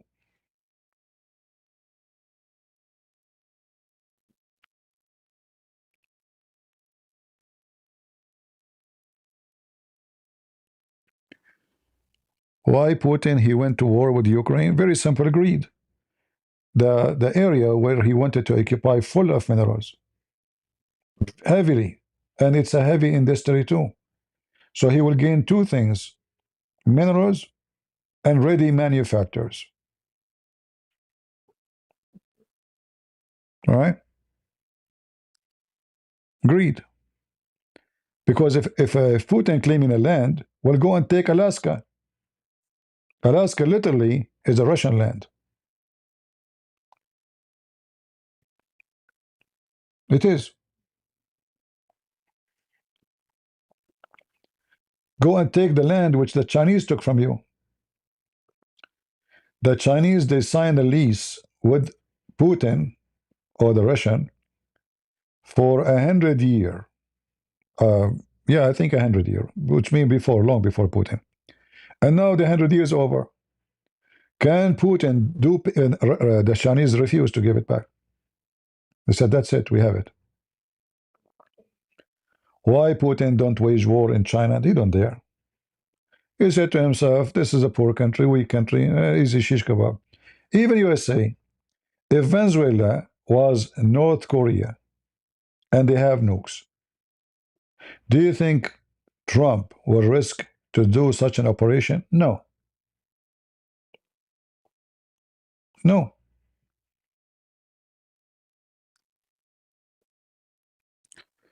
When you are weak, regardless if you are bad or good, anybody can spank you.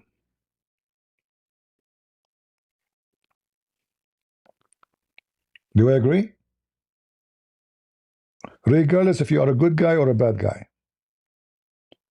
If your neighbor want to bully you, he can. You are too small for him.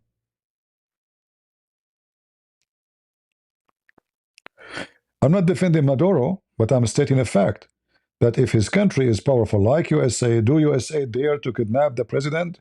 Bring him because he's a drug dealer? No.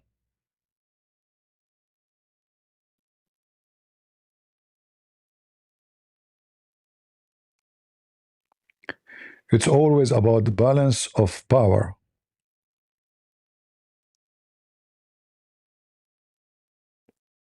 Right? The one who have the power is the one who dictate. You see, when we say dictators, the whole world is dictators. Even the free world is dictators. Because when you are a powerful nation, you can dictate to small nation what you can do, what you cannot do. Like when USA puts sanctions on a country, what does that mean? It's a dictatorship. You dictate what you can even sell. It's as simple as that. It's a dictator command. You make this country unable to sell, to buy, even to send money in banks. But for us, we think about it in a very shallow way. We say it is sanctions. But those sanctions is a command of a dictator. And USA, one day, it might, like, when USA was weak and was occupied by the British, they tried to do the same to them. They would dictate what they sell, what they buy. Like, there is a reason the Tea Party called Tea Party. Anyone remember why it's called Tea Party? What the tea have to do with it? Because it have to do with tea. Tea Party. Check it out. So, can UK now, can England dictate to USA what to do, what not to do, what to sell, what not to sell, what to buy, what to not? No, it's the opposite. If Americans decide, they can dictate to the UK what they can buy, what they cannot. Because always it's about the balance of power, not about who is right, who is wrong. So if you have a neighbor, he is a good neighbor, you're lucky. You're lucky. But it's possible that your neighbor is a bully. What happened to Trump? Like, what?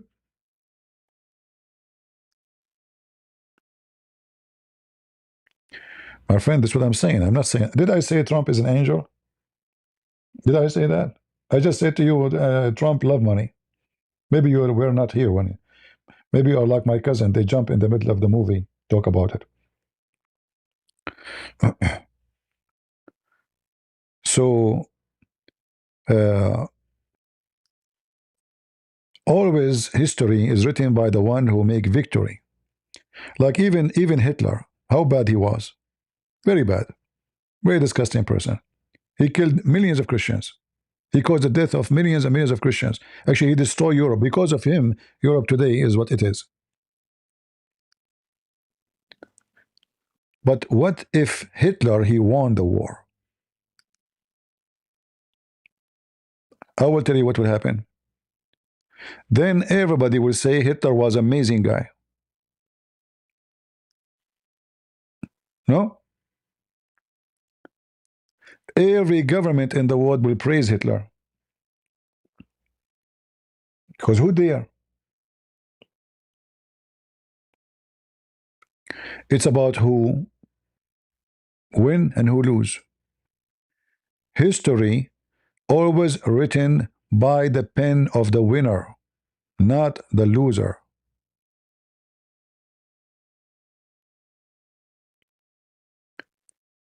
If the Iranian regime, the Islamist regime, they are powerful the same as USA, and they start capturing their neighbors. Actually, already they capture for a long time. They capture Syria, they capture Lebanon, they capture Yemen.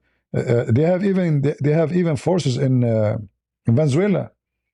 I will not be surprised if the American are attacking now Hezbollah in Venezuela. Venezuela have many camps for Hezbollah. They have even villages and towns. There's nobody there except Shia from Hezbollah. They invade the country by the help of Maduro, and nobody can talk to them. No police can capture them. Nobody can investigate them. They are above the law. They will arrest a Venezuelan citizen if they wish, and they do.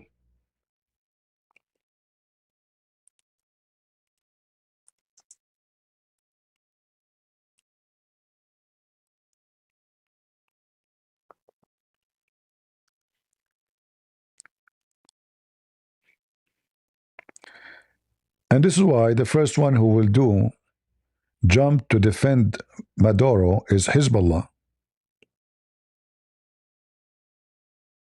Because, the biggest partner of Maduro in drugs business is Hezbollah. Hezbollah sent the drugs to Venezuela. Venezuelan cartel send it to USA. Hezbollah make money from killing young American. It's a perfect business for them. They hate you, they kill you, they take your money without going to war. Right?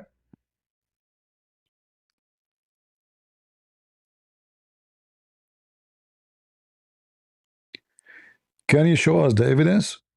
I do not need to show you the evidence. Have you been any time, any second in Hezbollah camps? You yourself?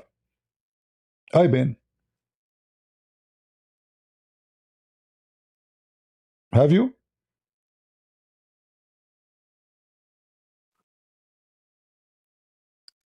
Did you check yourself for evidence?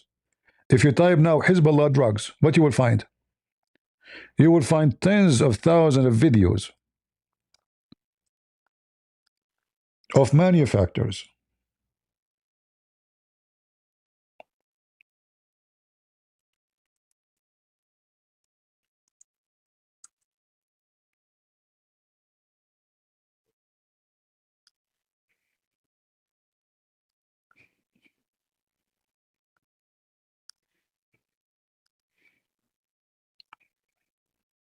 This guy, he never saw evidence. They are number one in the Middle East producers of drugs.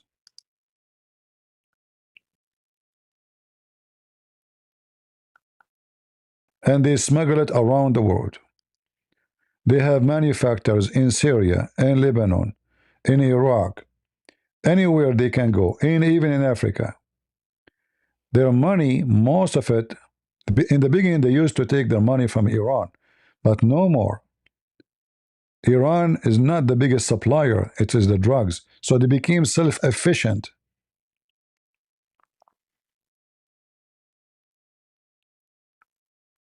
Captagon drugs is number one product they have and they produce. And then he said to me, do you have a... Yeah, the same as Taliban. All Muslim, their number one business is drugs. Because they are religious people. They love Allah.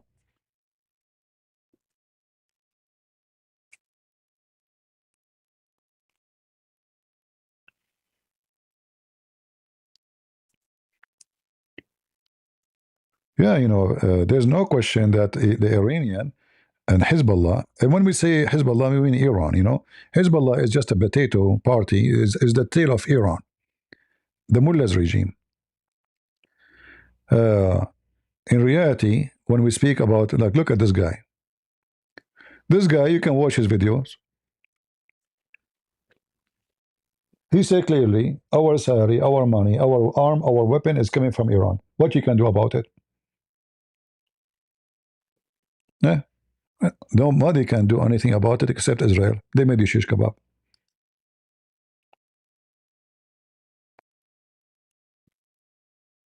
Yeah, this is halal drugs.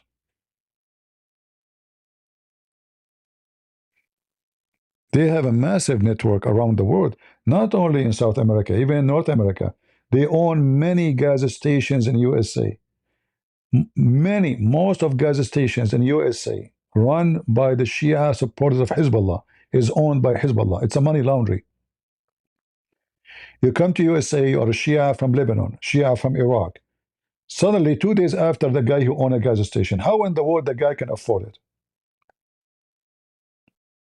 You tell me. A guy who came refugee yesterday. So they buy it by the name of somebody who is Lebanese Shia or Iraqi Shia, one of them. Now you make a lot of money from the gas station. Oh, I'm going to transfer money to my family in Lebanon. I will need to transfer money to my family in Iraq. And this is how they launder the money. They have income even coming from USA, not only from drugs. They invest even in stock market. A Shia member of Hezbollah who live in USA, they will send them millions of dollars to buy stocks, and then the money will come back to them. They have their own ways.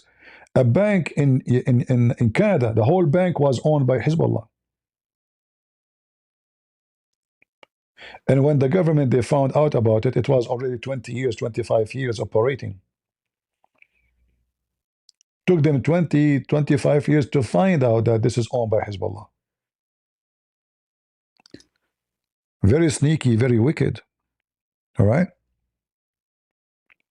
They have investment all over Asia, in China, in Russia, everywhere.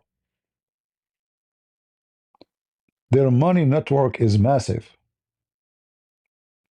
And you know what money can do? Money can make you get killed, which means they will use their money. Here we go. Lately and early today, at my direction, the United States Armed Forces conducted an extraordinary military operation in the capital of Venezuela. Overwhelming American military power, air, land, and sea, was used to launch a spectacular assault. And it was an assault like people have not seen since World War II. Nice, nice. It was a force against a heavily fortified military fortress in the heart of Caracas to bring outlaw dictator Nicolas Maduro to It is Max. justice. This was one of the most stunning, effective, and powerful displays of American military might and competence in American history. You don't hear? And if you think about it, we've done some other good ones, like the attack on Soleimani, It is from their side, not from my side. the attack on al-Baghdadi, and the obliteration and decimation of the Iran nuclear sites just recently in an operation known as Midnight Let Hammer. me see. All perfectly executed and done. Midnight No Hammer. nation in the world, frankly, time. All Venezuelan military capacities were rendered powerless as the men and women of our military, working with U.S. law enforcement, Let me turn the CC. successfully captured Maduro in the dead of night. It was dark. The lights of Caracas were largely turned off due to a certain expertise that we have.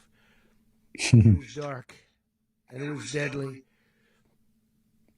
But captured along with his wife, Celia Flores, both of whom now face American justice. Maduro and Flores have been indicted in the Southern District of New York. It's Jay Clayton, for their campaign of deadly narco-terrorism against the United States and its citizens. I want to thank the men and women of our military who achieved such an extraordinary success overnight with breathtaking speed, power, precision, and competence.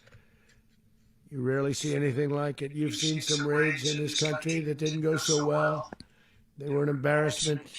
If you look back to Afghanistan, or if you look back to the Jimmy Carter days, they were different days. We're a respected country again, like never before. These highly trained warriors operating in collaboration with U.S. law enforcement caught them in a very ready position. They were waiting for us. They knew we had many ships out in the sea, just sort of waiting. They knew we were coming. So they were in a ready, what's called a ready position. But they were completely overwhelmed and very quickly incapacitated. See? If you would have seen what I saw last night, you would have been very impressed. Let us see, man. I'll never get to see it, but it was an incredible thing to see. Not a single American service member was killed. Can you believe it? Not a single piece of American equipment was lost. Man. We had many helicopters, many planes, many people involved in that fight. But think of that, not one piece of military equipment was lost, not one Amazing. service member was, more importantly, killed. The United States military is the strongest and most fearsome military on the planet by far. With capabilities and skills our enemies can scarcely begin to imagine. We have the best equipment anywhere in the world. There's no equipment like what we have. And you see that even if you just look at the boats. You know, we've knocked out 97% of the drugs coming in by sea. 90%. Each boat kills 25, on average, 25,000 people. We knocked out 97%. Wow. And those drugs mostly come from a place called Venezuela. We're going to run the country until such time as we can do a safe, proper, and judicious transition. So Whoa. we don't want to be involved with having somebody else get in, and we have... They captured the government, guys. Did you hear what he said? They will run the country. We are going to run the country until such time as we can do a safe, proper, and judicious transition. And it has to be judicious, because that's what we're all about. We will run the country. Peace, liberty, and justice for the great people of Venezuela. And that includes many from Venezuela that are now living in the United States and want to go back to their country. It's their homeland. We can't take a chance that somebody else takes over Venezuela that doesn't have the good of the Venezuelan people in mind. We've had decades of that. We're not going to let that happen. We're there now, and what people don't understand, but they understand as I say this, we're there now, but we're going to stay until such time as the proper transition can take place. So we're going to stay until such time as we're going to run it, essentially. That's crazy. Proper transition can take place. As everyone knows, the oil business in Venezuela has been a bust, a total bust, for a long period of time. They were pumping almost nothing by comparison to what they could have been pumping and what could have taken place. We're going to have our very large United States oil companies, the biggest anywhere in the world, go in, spend billions of dollars, fix the badly broken infrastructure, the oil infrastructure, and start making money for the country. And we are ready to stage a second and much larger attack if we need to do so. So we were prepared to do a second wave if we needed to do so. We actually assumed that a second wave would be necessary, but now it's probably not. The first wave, if you'd like to call it that, the first attack was so successful, we probably don't have to do a second, but we're prepared to do a second wave, a much bigger wave, actually. Wow. This was pinpoint, but we have a much bigger wave that probably won't have to do. This partnership of Venezuela with the United States of America, a country that everybody wants to be involved with because of what we were able to do and accomplish, will make the people of Venezuela rich, independent, and safe. And it will also make the many, many people from Venezuela that are living in the United States extremely happy. They suffered.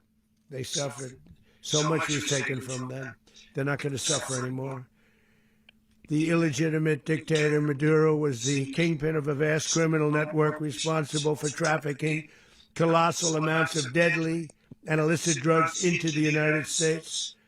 As alleged in the indictment, he personally oversaw the vicious cartel known as Cartel de las Solas, which flooded our nation with lethal poison, responsible for the deaths of countless Americans, the many, many Americans. Hundreds of thousands over the years of Americans died because of him. Maduro and his wife will soon face the full might of American justice and stand trial on American soil. Right now, they're on a ship they'll be heading to, ultimately, New York, and then a decision will be made. He shipped them to New York. Miami or Florida. In a ship. But we have in a container. people where the overwhelming evidence of their crimes will be presented in a court of law. And I've seen it. I've seen what we have. It's both horrible and breathtaking that something like this could have been allowed to take place. For many years after his term as president of Venezuela expired, Maduro and waged a ceaseless campaign of violence, terror, and subversion against the United States of America, threatening not only our people, but the stability of the entire region. And you all saw it. In addition to trafficking gigantic amounts of illegal drugs that inflicted untold suffering and human destruction all over the country, all over in particular the United States, Maduro sent savage and murderous gangs, including the bloodthirsty prison gang, Tren de Aragua, to terrorize American communities nationwide. And he did indeed. They were in Colorado. They took over apartment complexes. They cut the fingers off people if they called police. See? They were brutal. But they're not so brutal now. And I just have to congratulate our military, Pete, and everybody, and our National Guard, because the job that they've done, whether it's in Washington, D.C., where we have a totally safe city, where it was one of the most unsafe cities anywhere in the world, frankly, and now we have no crime in Washington, D.C. We haven't had a killing. We had the terrorist attack a few weeks ago. A little bit of a different kind of a threat, but we haven't had a killing in a long period of time, 6-7 months. We used to have two, on average, 2 a week in Washington, our capital. We don't have that anymore. The restaurants are opening. Everyone's happy. They're going, they're walking their daughters, they're walking their children, their wives. They walk to restaurants. Restaurants are opening all over Washington, D.C. So I want to thank the National Guard. I want to thank our military. And I want to thank law enforcement. It's been amazing. And they should do it with more cities. We're doing it, as you know. And we're doing it in Memphis, Tennessee right now. And crime is down. We've just sort of started a few weeks ago. But crime is down now 77%. And the governor of Louisiana called, great person, and he wanted us to help him, as you know, in a certain very nice part of Louisiana, and we have done that. It was a rough section, and we have crime down. I understand it's down to almost nothing already after 2.5 weeks. New Orleans, it's down to almost nothing. Will look like And we've only been there for 2.5 weeks. that's it about. But I don't know if you hear what he said. He says now we are running the country. So it's not an operation. They took Maduro and they left. Based on what he said, it looked like he is in control of the ground, still there. So the American army right now is in control. You heard him right saying we are going to run the country temporarily until transition happen. So he's not talking about like we hit and we left. He's talking about taking over Los Angeles. That's long after the fires.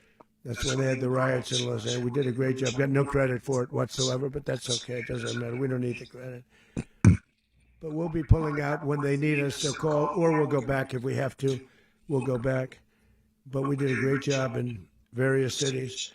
But the place that we're very proud of is Washington, D.C., because it's our nation's capital. We took it from being a crime-ridden mess to being one of the safest cities in the country. But the gangs that they sent raped. Well, there's nothing now. Let's see what Marco will say. I want to hear what Marco Rubio will say. We will turn the sound on when Marco will speak, because now he's talking about just USA. See here, guys, the important what we heard, that it's not an operation we take the guy and we flee. They took over the country. And he said there was 2 waves of attack. And obviously, the army now is not exist in Venezuela. Look how fast they surrender. He is not reporting right now any fight. There's no fight in the ground no more. This is how fast so-called massive forces of a dictator, they can collapse, because they don't have really loyalty. Those are like termite. They go with the one who will pay their salary.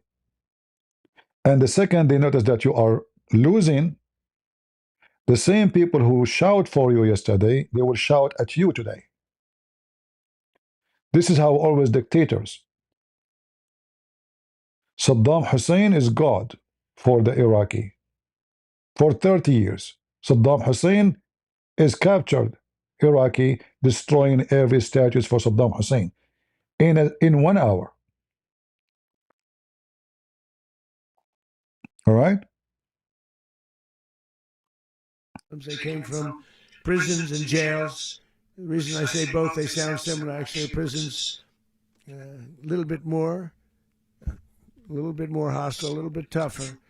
A mental institution isn't as tough as an insane asylum, but we got them both. They sent from their mental institutions. They sent from their jails, prisons. They were drug dealers. They were drug kingpins. They sent everybody bad into the United States. But no longer. And we have now a border where nobody gets through. In addition, Venezuela unilaterally seized and stole American oil, American assets, and American platforms, costing us billions and billions of dollars. Yeah, this is another fact too. Some people, they say he's going to Venezuela because he want their oil. But what they do not tell you, that American companies, they invest, they build the structures for the oil in Venezuela, and then the Venezuela communists, they seize the oil and take it for free. And this is American money. We built Venezuela oil industry with American talent, drive, and skill, and the socialist regime stole it from us during those previous administrations, and they stole it through force.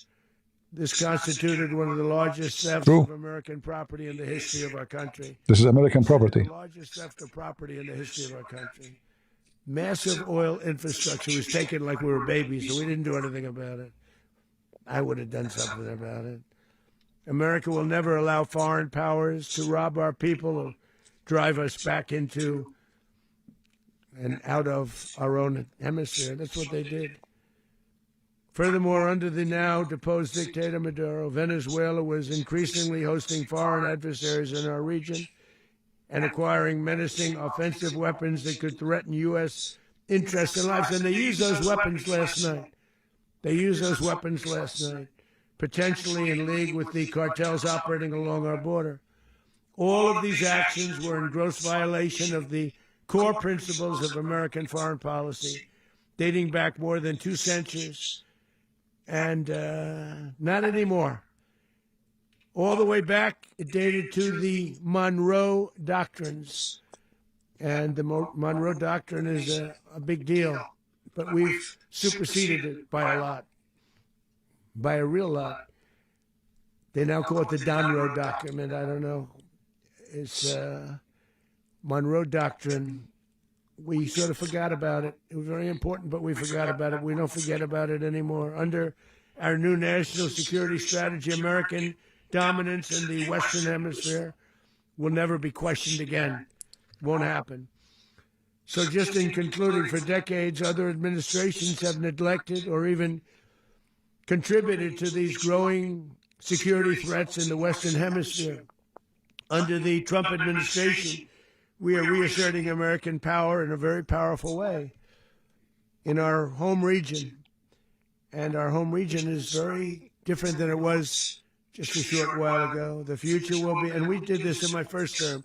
We had great dominance in my first term, and we have far greater dominance right now. Very good news. Everyone's coming back to us. The future will be determined by the ability to protect commerce and territory and resources that are core to national security.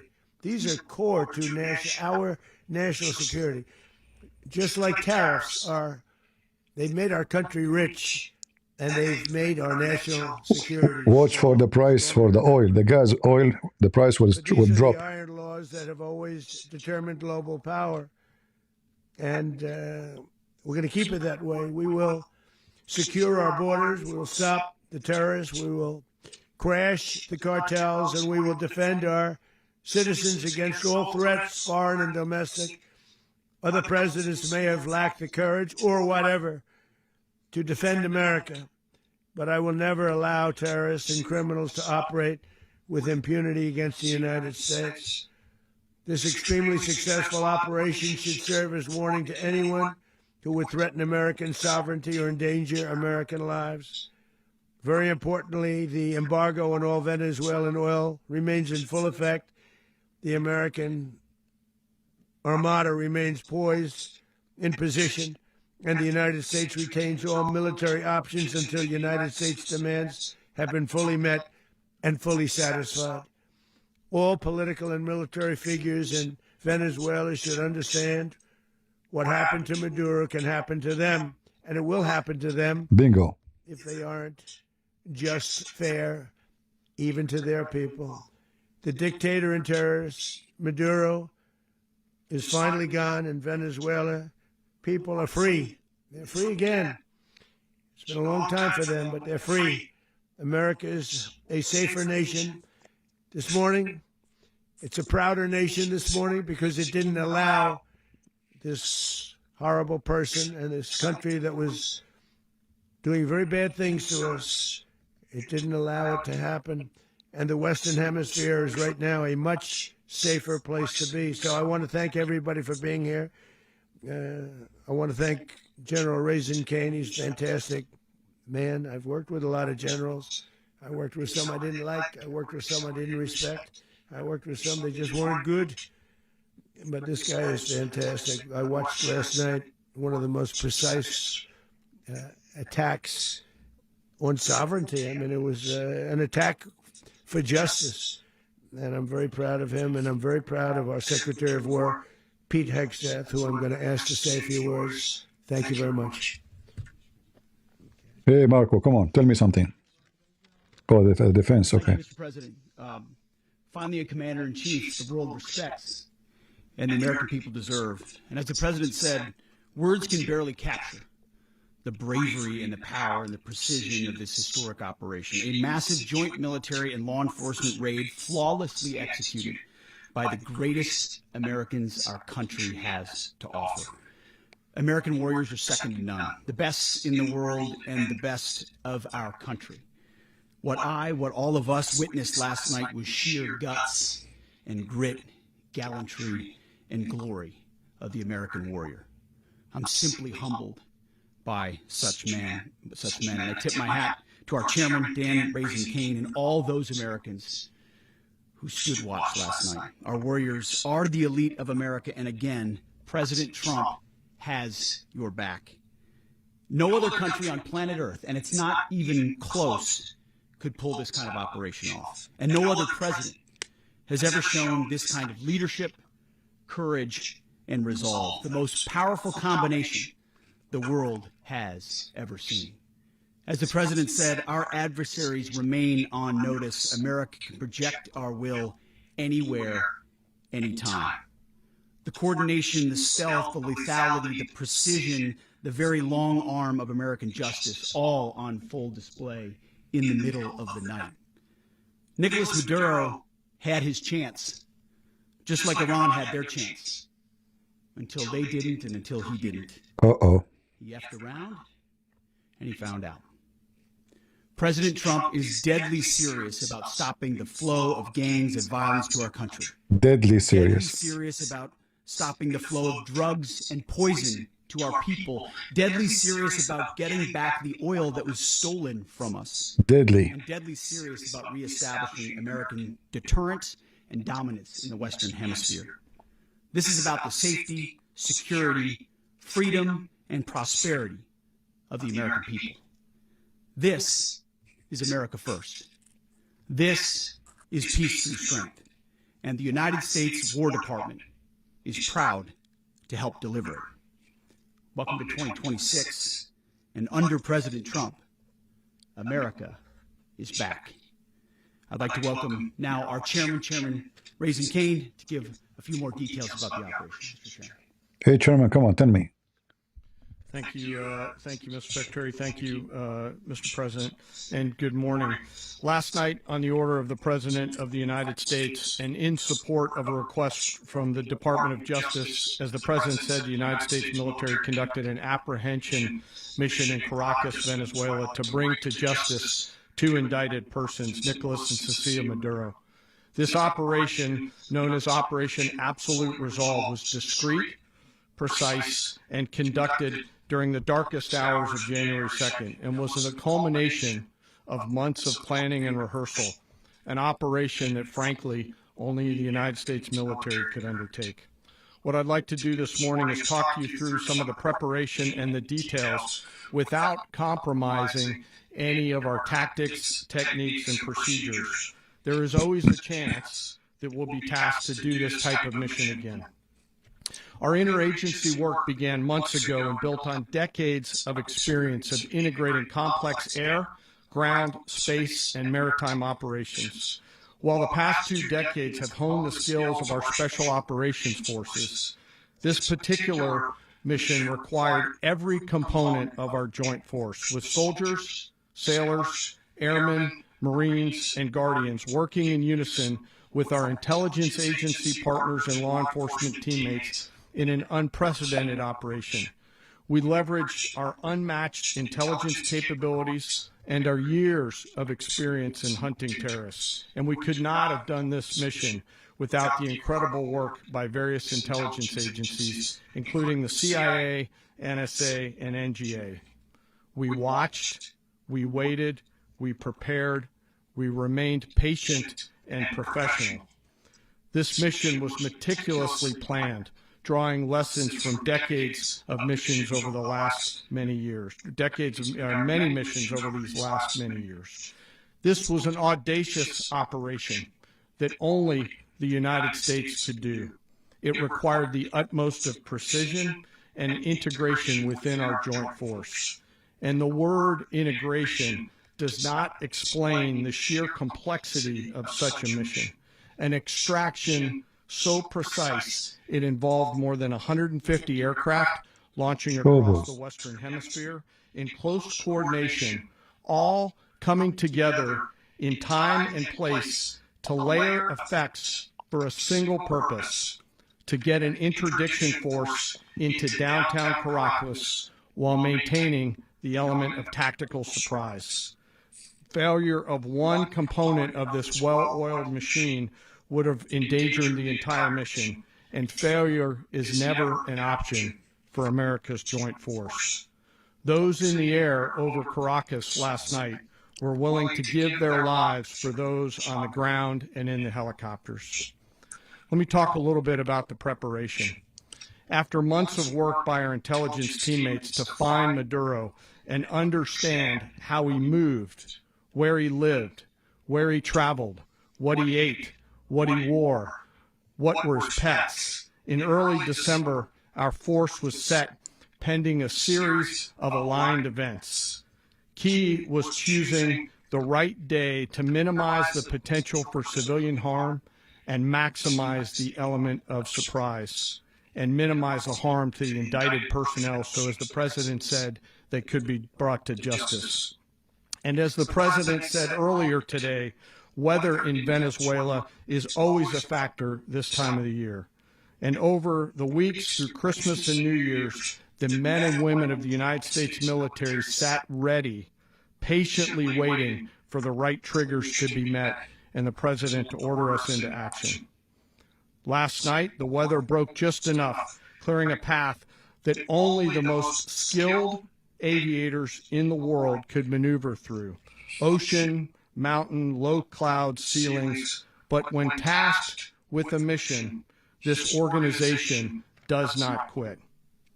At 10:46 p.m. Eastern Time last night, the president ordered the United States military to move forward with this mission. He said to us, and we appreciate it, Mr. President, good luck and Godspeed. And those words were transmitted to the entire joint force. Over the course of the night, aircraft began launching from 20 different bases on land and sea across the Western Hemisphere.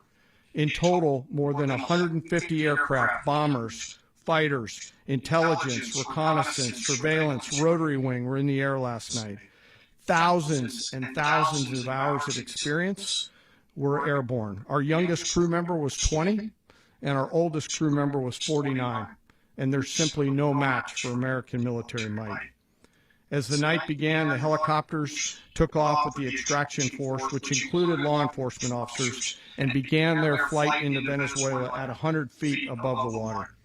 As they approached Venezuelan shores, the United States began layering different effects provided by Spacecom, Cybercom, and other members of the interagency to create a pathway. Overhead, those forces were protected by aircraft from the United States Marines, the United States Navy, the United States Air Force, and the Air National Guard. The force included F-22s, F-35s, F-18s, EA-18s, E-2s, B-1 bombers, and other support aircraft, as well as numerous remotely piloted drones. As the force began to approach Caracas, the Joint Air Component began dismantling and disabling the air defense systems in Venezuela, employing weapons to ensure the safe passage of the helicopters into the target area. The goal of our air component is, was, and always will be to protect the helicopters and the ground force and get them to the target and get them home. As the force crossed the last point of high terrain where they'd been hiding in the clutter, we assessed that we had maintained totally the element of surprise. As the helicopter force ingressed towards the objective at low level, we arrived at Maduro's compound at 1:01 a.m. Eastern Standard Time, or 2:01 a.m. Caracas local time, and the apprehension force descended into Maduro's compound and moved with speed, precision, and discipline towards their objective, and isolated the area to ensure the safety and security of the ground force while apprehending the indicted persons.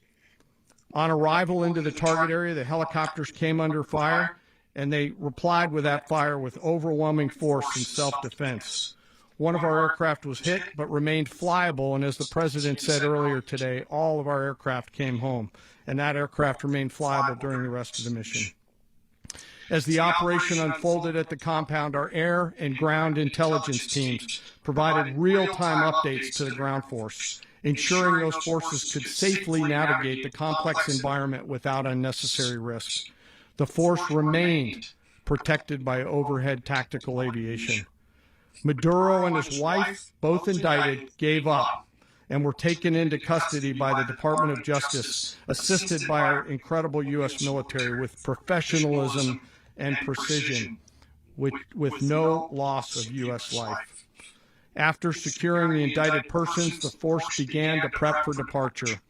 Helicopters were called in to exfiltrate the extraction force, while fighter aircraft and remotely piloted aircraft provided overhead coverage and suppressive fire.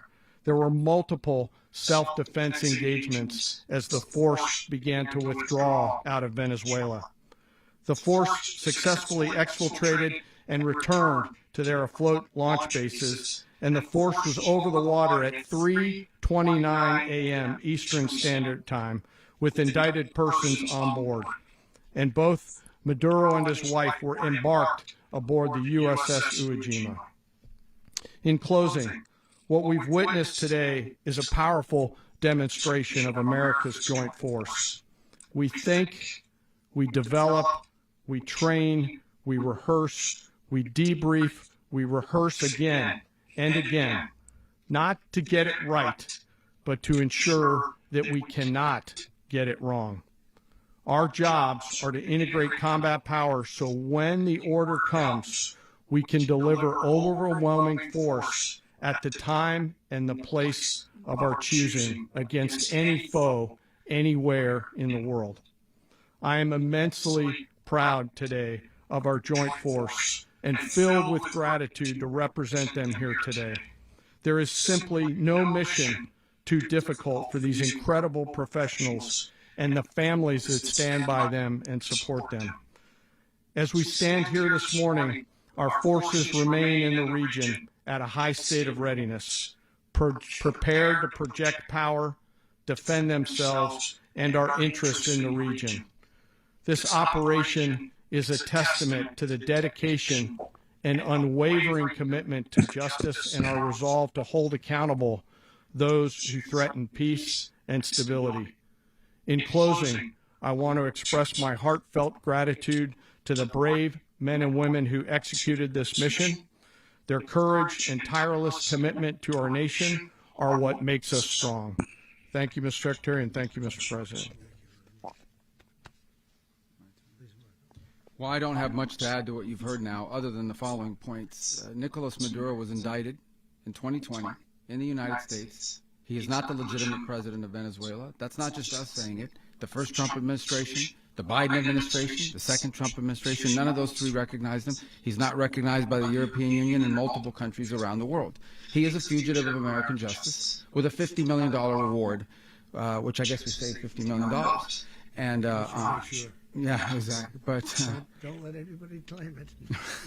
Nobody deserves it but us. But I want to be clear about one thing. Nicolas Maduro had multiple opportunities to avoid this. He was provided multiple very, very, very generous offers and chose instead to act like a wild man, chose instead to play around. And the result is what we saw tonight. The other message here is the following. You have a guy, like many people around the world, they like to play games. You have a guy who decides he's going to invite Iran into his country, is going to, do the confiscation of American oil companies, is going to flood our country with gang members, is going to take Americans prisoner and try to hold them for hostage and trade them like he was able to do with the Biden administration. Basically likes to play games all this time and thinks nothing's going to happen.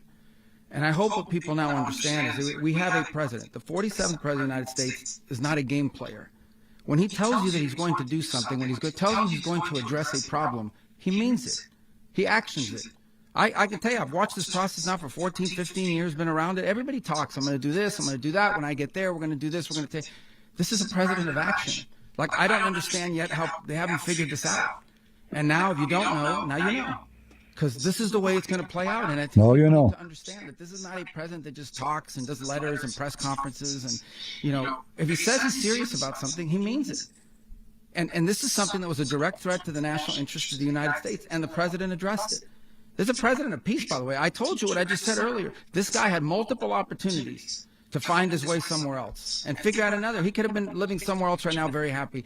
But instead, he wanted to play big boy. And so now, he's got other sets of problems on his hands. And but I think that the message here should be for the world. Look, the president doesn't go out looking for people to pick fights with. He's not generally wants to get along with everybody. We'll talk and meet with anybody. But don't play games. Don't play games with this president's in office, because it's not going to turn out well.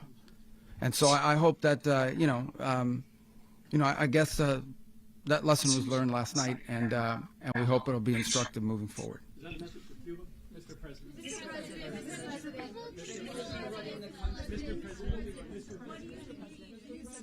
Please. Well, we're going to be running it with a group, and we're going to make sure it's run properly. We're going to rebuild the oil infrastructure, which will cost billions of dollars. It'll be paid for by the oil companies directly. They will be reimbursed for what they're doing, but that's going to be paid. And we're going to get the oil flowing the way it should be. As you know, it was just a minor flow. It was actually a minor flow for what they have. But we're going to run it properly, and we're going to make sure the people of Venezuela are taken care of. We're going to make sure the people that were forced out of Venezuela by this thug are also taken care of. President, does the U.S. running the country mean that U.S. troops will be on the ground? How will that work? Well, you know, they always say boots on the ground. Oh, so we're not afraid of boots on the ground if we have to have. We had boots on the ground last night at a very high level, actually. We're not afraid of it. We don't mind saying it. But we're going to make sure that that country is run properly. We're not doing this in vain. This is a very dangerous attack. This is an attack that could have gone very, very badly. Could have gone very badly. We could have lost a lot of people last night. We could have lost a lot of dignity. We could have lost a lot of equipment. The equipment is less important, but we could have lost a lot. And we're going to make sure that this is proper. We're there now. We're ready to go again if we have to. We're going to run the country right. It's going to be run very judiciously, very fairly. It's going to make a lot of money. We're going to give money to the people. We're going to reimburse people that were taken advantage of. We're going to take care of everybody. It's very important. We couldn't let them get away with it. You know, they stole our oil. We built that whole industry there. And they just took it over like we were nothing. And we had a president that decided not to do anything about it. So we did something about it. We're late, but we did something about it. Yeah, please. Mechanism by which you're going to run the country? Are you going to designate a U.S. official to coordinate? Yes, it's all being done right now. We're designating people. We're talking to people. We're designating various people, and we're going to let you know who those people are. We know who they are. Would run Venezuela? Well, it's largely going to be, for a period of time, the people that are standing right behind me. We're going to be running it. We're going to be bringing it back. It's a dead, I talk about a dead country.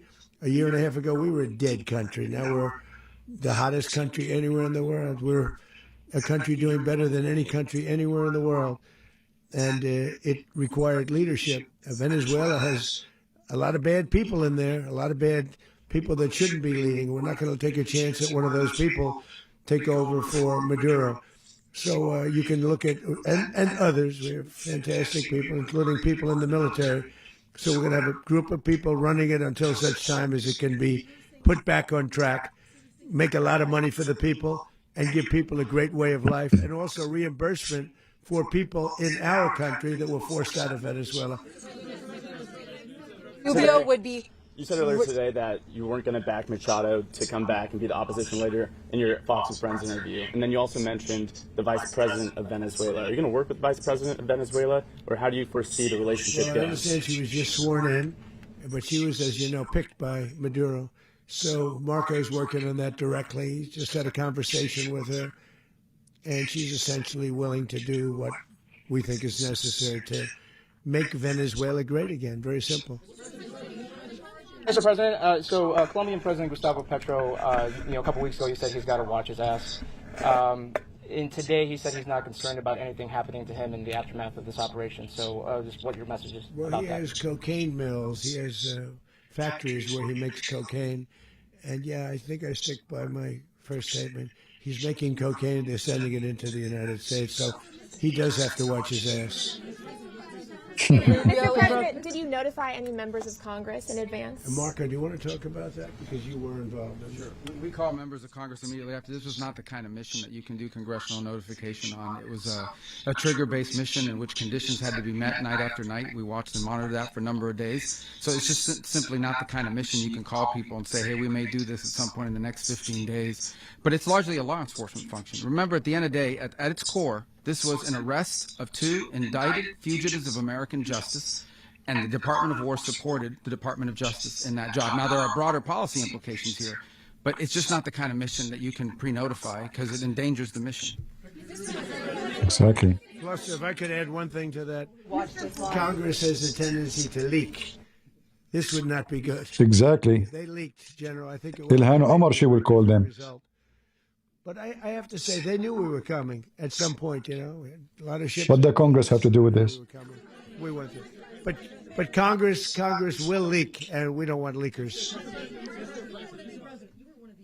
People to watch this all play out live. What was Maduro doing when the U.S. forces In the bathroom. I assume would be his home? And also, was there any point where the U.S. was considering He was in the bathroom. back or resisted killing Maduro? It could have happened. It could have happened. He was trying to get into a safe place. You know, the safe place. Bathroom. All steel. And he wasn't able to make it to the door because our guys were so fast. They went through the opposition so fast. And there was a lot of opposition. You know, people were wondering, do we get them by surprise? Sort of surprised, but they were waiting for something. It was a lot of opposition. There was a lot of gunfire. You saw some of it today. But he was trying to get to a safe place, which wasn't safe because we would have had the door blown up in about 47 seconds, they say on average, regardless of how thick the steel was. It was a very thick door. It was a very heavy door, but he was unable to get to that door. He made it to the door. He was unable to close it. Go ahead, finish. To be in the time being right now. Do you know his exact Well, eventually, ultimately, in the near future, he's going to be brought to New York. And where is he going to be held? Where is he going to be held in New York? Do you know? That's going to be up to the officials that do these things. Mr. President, the U.S. has something of a mixed track record of ousting dictators without necessarily a plan for what comes afterwards. Not with Did me. that weigh on your Well, that's decision? why we had different presidents, but with me, that's not true. With me, we've had a perfect track record of winning. We win a lot, and we win. If you look at Soleimani, you look at al-Baghdadi, you look at the Midnight Hammer. Midnight Hammer was incredible. Right now, you wouldn't have peace in the Middle East. We have essentially peace in the Middle East because of that. If we weren't successful with Midnight Hammer, you wouldn't have peace in the Middle East. So, with me, you've had a lot of victory. You've had only victories. You've had no losses. Yeah.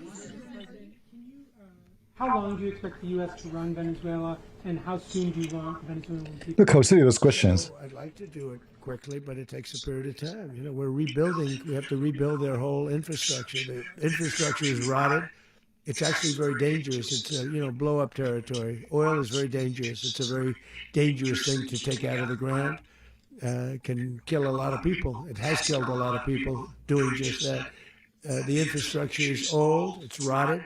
Much of it is stuff that we put there 25 years ago, and we're going to be replacing it. And we're going to take a lot of money out so that we can take care of the country. Yeah.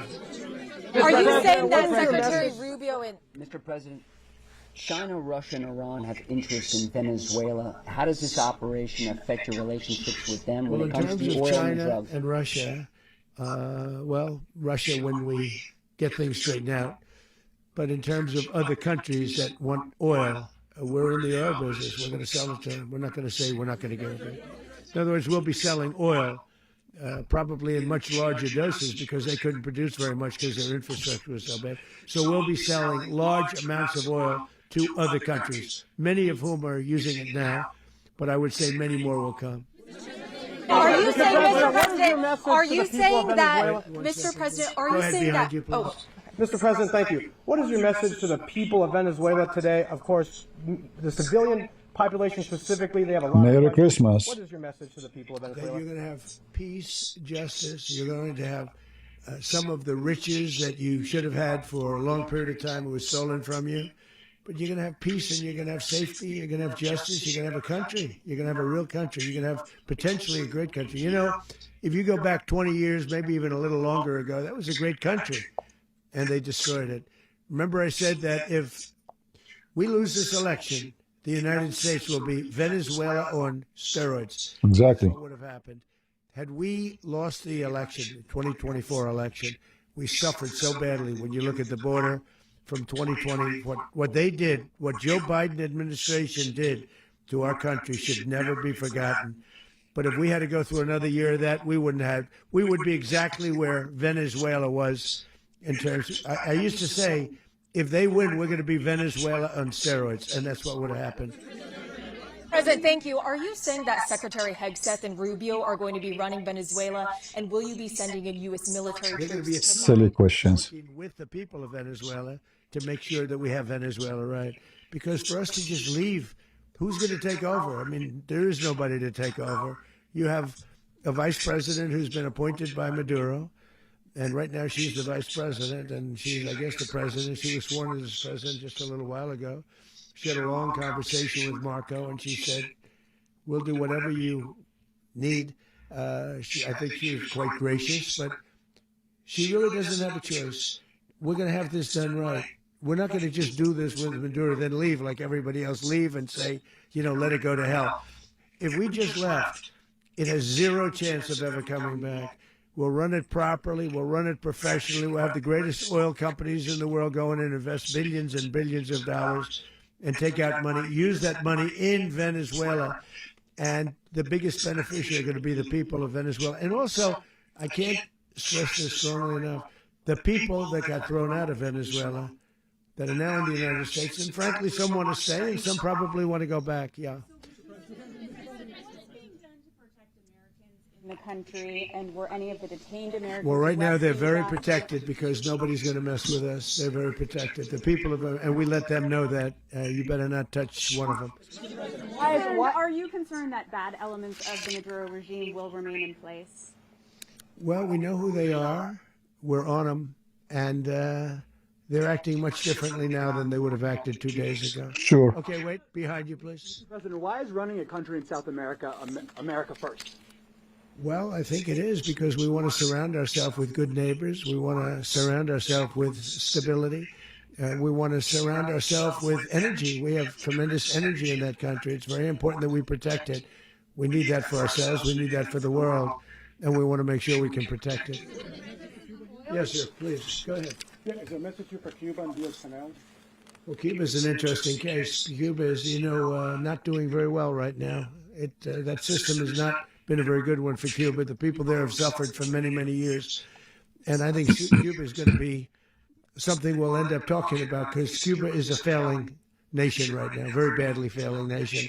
And we want to help the people. It's very similar in the sense that we want to help the people in Cuba, but we want to also help the people that were forced out of Cuba and living in this country. Do you want to say something about that, Marco, please? Well, I mean, I just gave you a statement a few minutes ago about when the president speaks, you should take him seriously. Suffice it to say, Cuba is a disaster. It's run by incompetent, senile men, and in some cases, not senile, but incompetent nonetheless. It has no economy. It's in total collapse. And by the way, they were, all of the guards that helped protect Maduro, this is well known, their whole spy agency, all that were full of Cubans. I mean, they basically, it's amazing. This poor island took over Venezuela in some cases. One of the biggest problems the Venezuelans have is they have to declare independence from Cuba. They tried to basically colonize it from a security standpoint. So, yeah, look, if I lived in Havana and I was in the government, I'd be concerned, at least a little bit. Cutting off the oil flow to Cuba from Venezuela?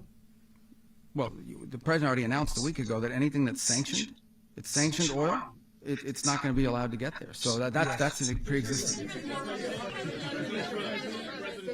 The answer is yes. Yes.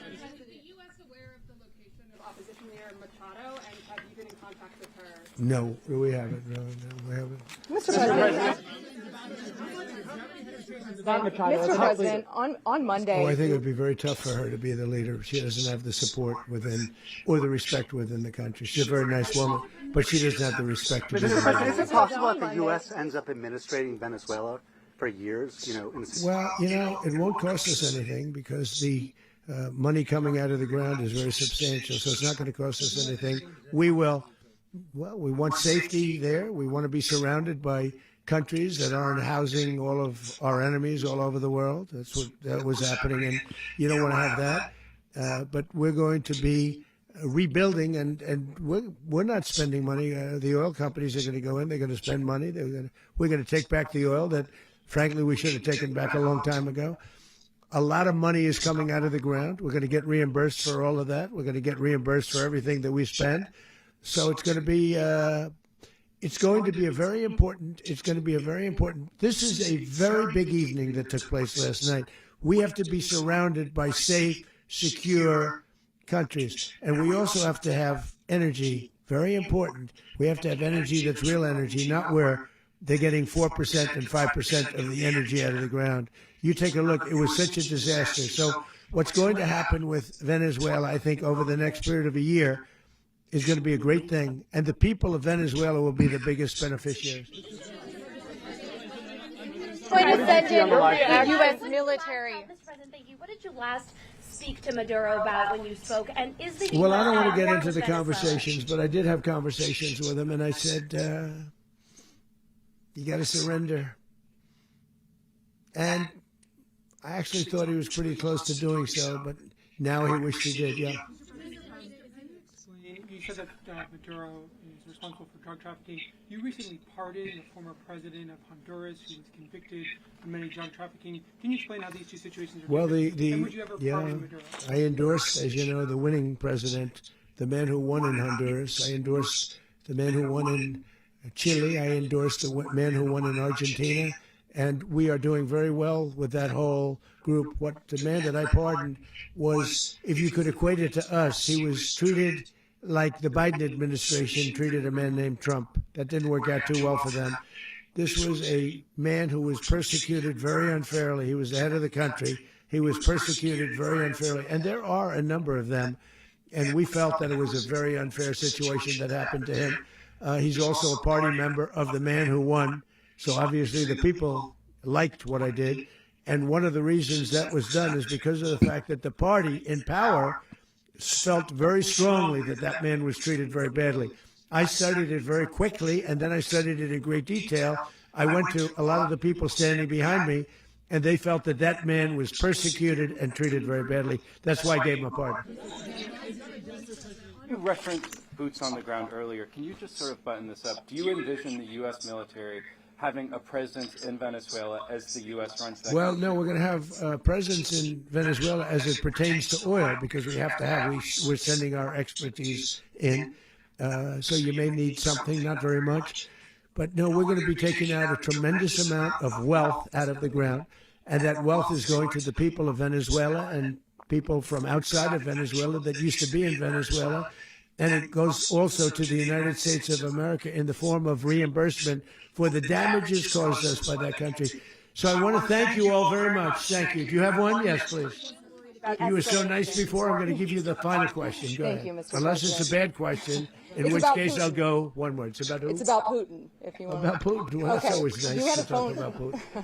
You had a phone call with him on Yeah. Monday. Did he talk at all about Maduro? Did y'all talk about this? No, we didn't. And We then, never spoke about Maduro. Are you mad at him right now? I mean, there's this I'm not intelligence. thrilled with Putin. I'm not thrilled with Putin. He's killing too many people. I thought that would be so. I settled 8 1/4 war. You know what the 1/4 was? Thailand and Cambodia. I did it again. They broke out, and I did it in about 5 hours, and I settled it. I'm giving myself 1/4, so I'm up to now 8 1/4. In other words, I settled the war, but then they broke out. They had a pretty bad breakout over the last 4 days. I got them to go back to peace, so I only give 1/4. I thought the easiest one would be, one of the easier ones would be Russia, Ukraine. It's not, and they both have done some pretty bad things. And look, that's Biden's war. That's not my war. But I want to stop the lives. Did you see where last month, 30,000, it was 27,000 the month before. 30,000, mostly soldiers, were killed this last month. 30,000. I want to stop that. You know, I got NATO to pay 5% instead of the 2% that they weren't paying. They weren't paying 2, now they pay 5. And we send them a lot of munitions, we send them a lot of things, missiles and various other things, a lot. And they pay. The United States is not losing money. We're probably making money on that. It's the last thing I care about. I just want to stop all those people. We're losing 25, 30,000 human beings that come from 2 places that are very far away. But if I can stop, because it's something I've been pretty good at doing, deals, I guess. It's all a deal. Life is a big deal. But if I can stop that war and stop 30,000 young people, in addition to the fact that people are being killed in Kiev, people are being killed in other cities, throughout, a much smaller number, but they're being killed, viciously killed. So I'm not happy about it. I thought that would be something that would get solved. We have Mr. Witkoff here. I think that we're making progress, but that's a war that should have never happened. If I were president, it would have never happened. Putin says it. Everybody says it. If I were president, that would have never happened. But I inherited that war. That was Joe Biden, Zelensky, and Putin. I came into the situation, and it's a mess. And I will say this. I watched an operation last night that was so precise, that was so brilliant. I mean, it was incredible. If we had our people, like this general and our people involved, that war would not have gone on very long, that I can tell you. That war, to use an old term, that war has become a bloodbath, and we want it to get stopped. Thank you very much, everybody. All right. So, guys, what we got from this, like first I saw some comment when Trump speaking about prosperity. Somebody in the comments says, prosperity to who? And here is this. Sometimes the silly comment come. First of all, do the Venezuelans right now have a prosperity? No. So the obvious thing will happen. They will have a better life.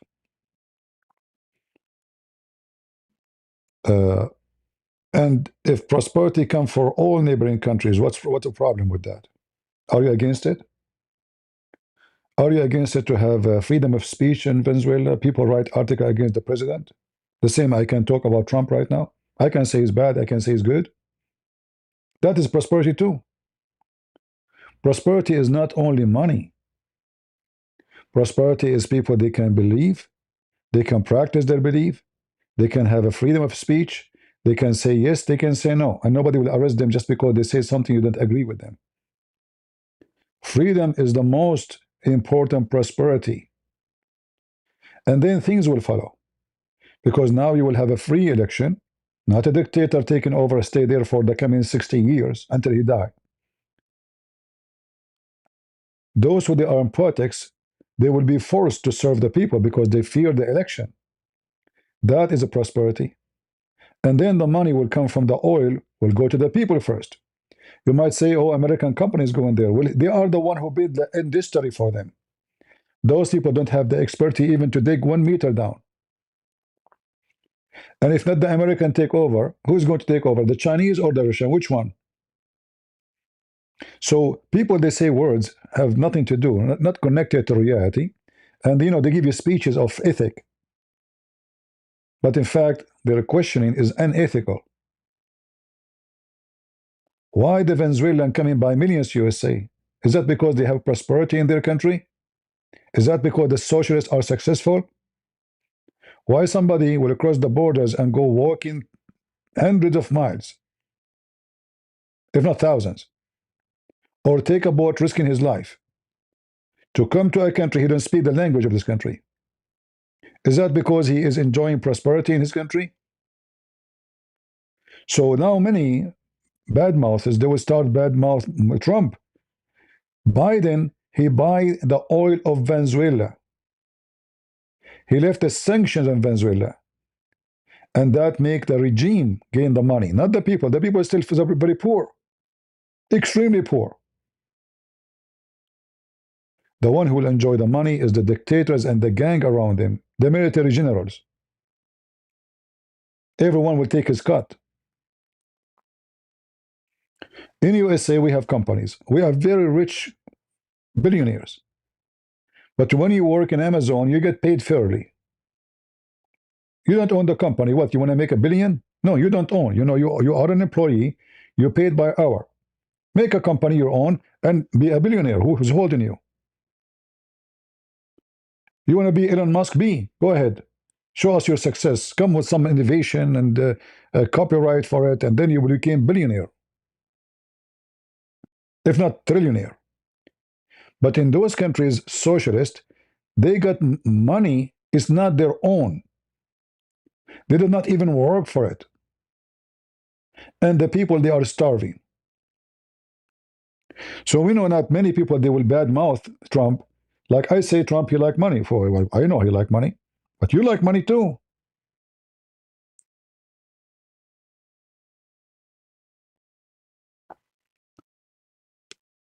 Which one is better?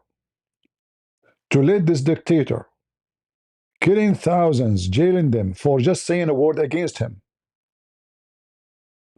And the people are poor, and drugs are coming to us and Iran is making Venezuela a base of terrorism and drugs. They invited every single enemy, whoever hate America, they invite him to Venezuela. Free Palestine, go and see the rally of Free Palestine. You think that Venezuela is from the Middle East? The one who run the shows are Muslims. So the biggest loser today in the morning and the biggest upset this morning is Iran, Hezbollah, Hamas, Gaza, the terrorists of Gaza, all the trash. Those are the biggest losers, not to mention China, and So this is reality. Now he said we will run Venezuela. See, he will run Venezuela. So what they will do? You leave it in chaos and robbery. Somebody have to run the country until the president go over and take over. And what I understand from this, there's some confusion in what he said. Like he said, he explained the operation that we went down, we captured the guy, and then we went out. So are they out now? But at the same time, Trump is saying we are going to run the country. So they are not out. So most likely, the generals of the army, they surrender. They surrender, and they will not resist. So I'm assuming right now there's no fight in the ground no more. Maybe there is some American in the ground, maybe there's not. We do not know. But most likely, the general of the army, they have pee in their pants. They knew they are no match. I mean, all of us, we knew they are not. You see, remember when they said Maduro, just a few days ago, I was talking about it. He was giving weapon to the people in the street to fight, give them a Kalashnikov. I find it very laughable. 2 days ago, actually, I saw in the news that they say that he is buying drones from Iran. I found that very laughable. I mean, what the drone of Iran would do with America? I mean, are you stupid? This guy is out of reality. He's delusional. He think he can fight. He think the drones of Iran can fight America. So some people are mentally ill and stupid, and they are not smart.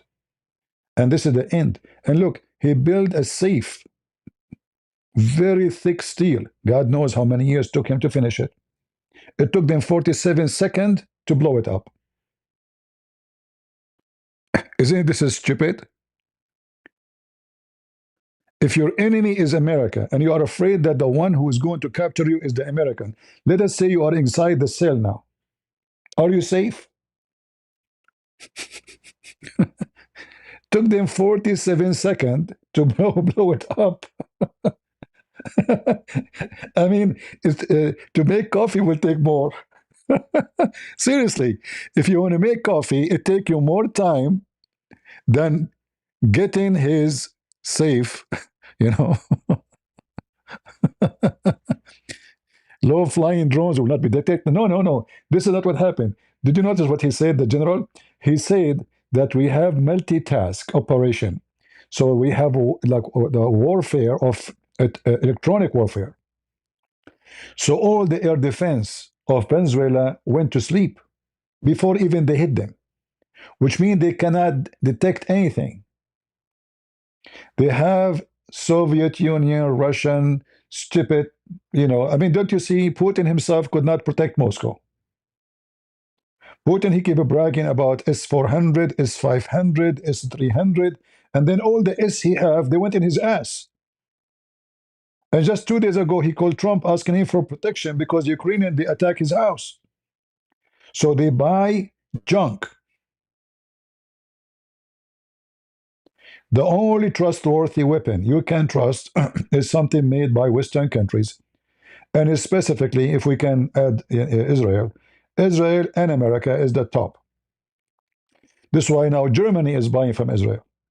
France is buying from Israel. It's not the opposite.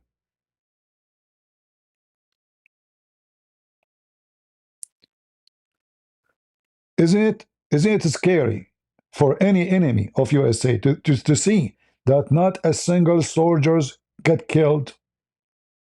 He have thousands of soldiers to protect him. And Trump, he mentioned that there was a great battle in the ground. A lot of firepower in the ground. Resistance. Yet not a single soldier get killed. It's like a magic. You know, in America, you cannot lie about those things. Because sooner or later it's going to be exposed. It's not like dictator. You lose 1,000 and nobody will know about it. You lose 10,000, nobody will know about it. This is telling you how powerful this country is. And how advanced the technology of USA.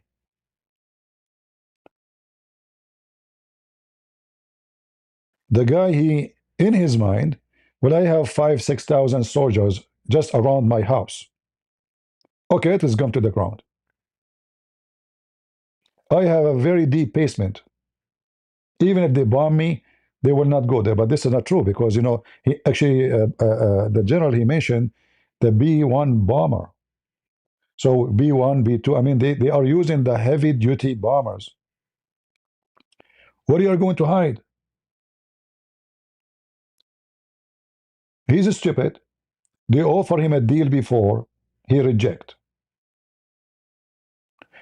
And now, actually, the great advantage of what happened, first of all, for us as American, and I love my country, I joined the army to defend this country. I voted for Trump too, even though I don't agree with him in everything, because we are truthful. When it's time to criticize, we do. But the most important, that all the enemies, especially like the Islamic countries, they have to count to 10 before they threat America again.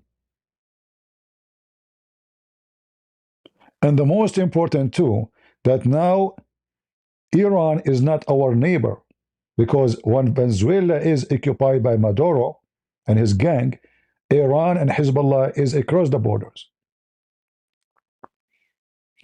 And next step, they have to think about how to take the Cuban Communist filthy party down. And then, after that, let us see how we can put the pressure on the communist president of Mexico. So we make her lose the coming election, and Mexico will be great again. And we will have a Christian leader, not a one bring Hamas to make a speech in Mexico as we saw a few days ago.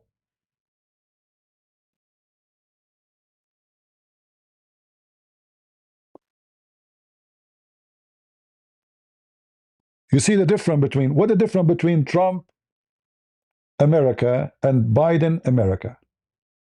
We have the same army, right? The same weapon, which is to change the man.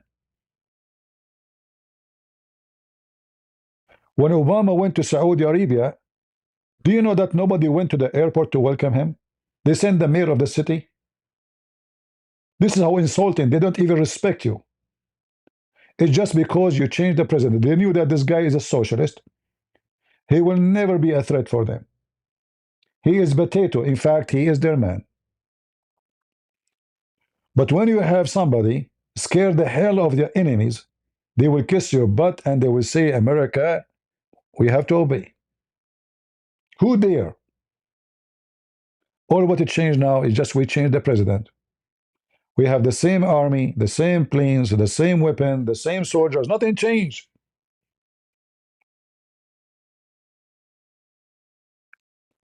And now, when the Khomeini, this filthy Khomeini, he talk about Trump, he have to count to 10 before he talk about, or Khamenei.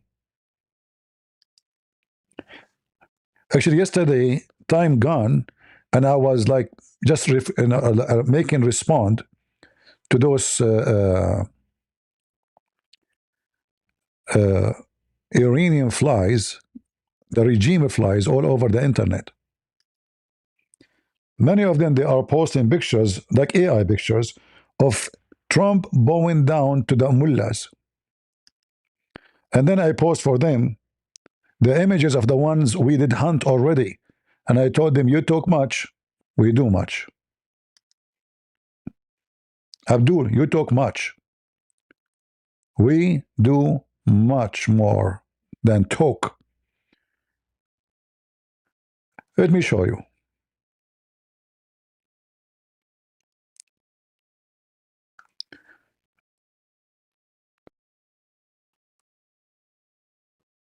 There's many videos actually in the internet right now, but I will try to see if I can find the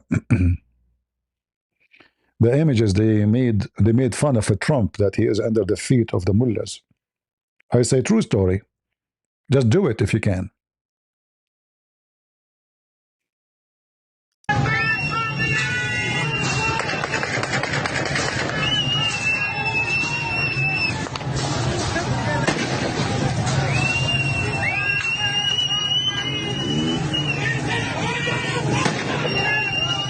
Obviously, things is getting bigger and bigger.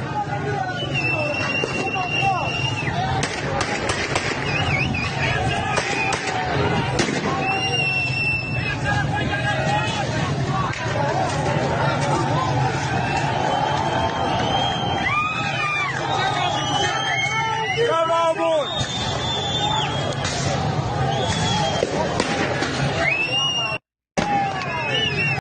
It looked like they are coming to a government building, you know.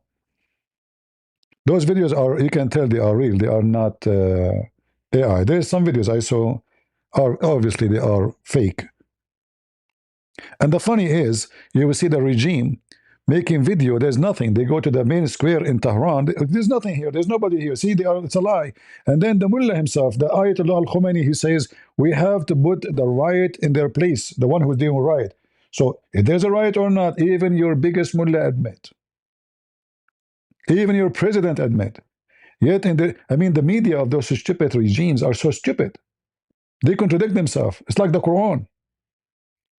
It's literally the Quran. The same page contradicts itself in the same page.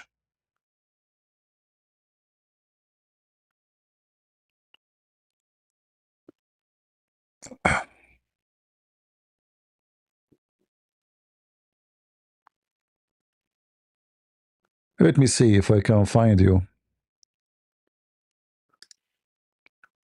Actually, yesterday I slept like 2 a.m. At the time took me because I was busting all those stupid Abdul who support the regime. You know, when you start involving and responding to those people, time go fast and you don't see it. You know?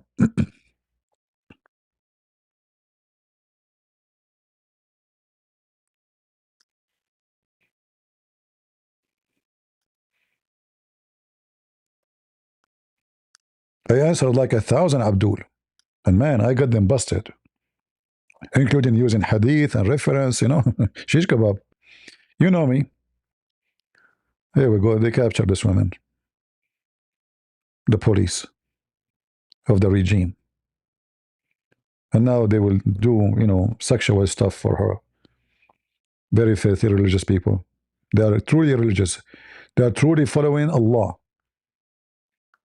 Scumbags. Whoa! Whoa! Who was that? Whoa! Whoa! Who was that? Whoa! Whoa! Who was that? Whoa! Whoa!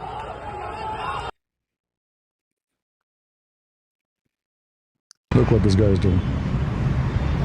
He's spraying gas on the images. You see the regimes, everywhere they have their image. I mean, those people, they put, if they could put their image over and make a tattoo over your butt, they will put it. How much money they spend for those pictures? Yet people, they don't have money to eat. Do you know how much those things cost? You will find the images of the dictators in every house. It's forced in every store. They force you even to buy it. They go to the grocery store. They say, this is the image. Why you don't have image of the president? Why you don't have a president image of the Ayatollah? Are you against him? And right away, like a puppy, you go and buy an image to protect yourself.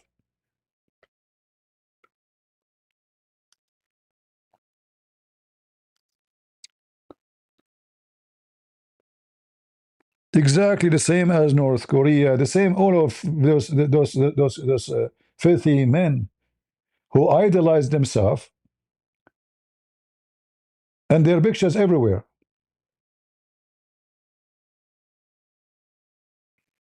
No, it's not haram if it's the Saudi prince, the crown prince. You know, Saudi Arabia, they teach in school the images is haram.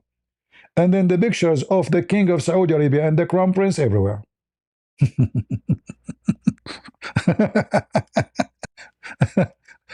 And not only that, the religious police in Saudi Arabia, when they used to have them, they will not dare to question that, but they will question you why you have an image, why you have a picture.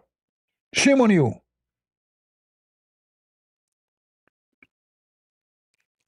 But if the image is the image of the mullah, it's okay.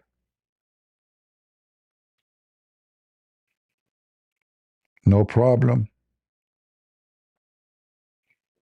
It is the mullah, the mullah bulla, the balbulla, the horn of the devil. Would we see another happy day in Iran? That would be wonderful. That would be really wonderful. Let us hope that this great news today we heard is going to bring more news. Let us hope that things will change in this year. Imagine, guys, the Iranian didn't even like the flag. This is not their flag. The Islamists, they changed the flag. They brought the flag of Allah, the moon god flag. And that's why they are burning their own flag. They don't want it because this is not their flag. This is not the flag of Iran. They are taking their flag down one by one.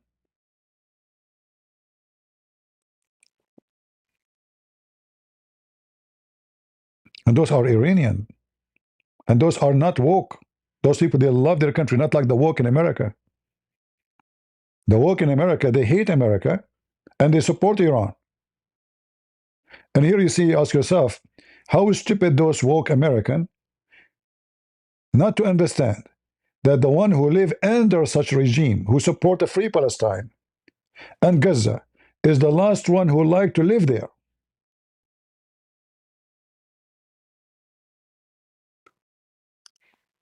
Who like to live there?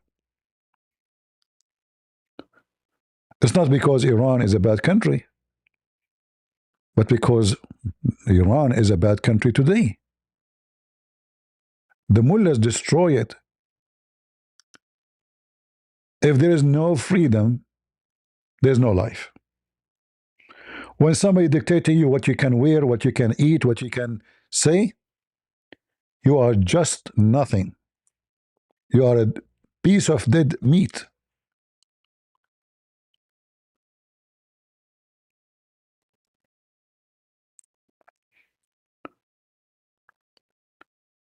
I hope that what happened today with Maduro will boost the revolution in Iran and will give a better hope for the Iranian that what Trump he said yesterday, it can be translated into something. Maybe he can, send some airplane and drop weapon to them so they can fight and take the regime.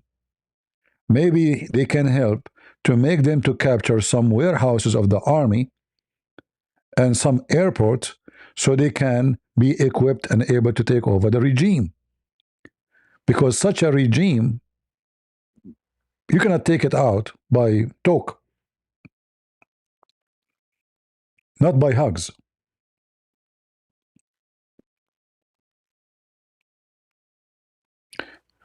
And look, this guy here is a Russian. Look what he's saying.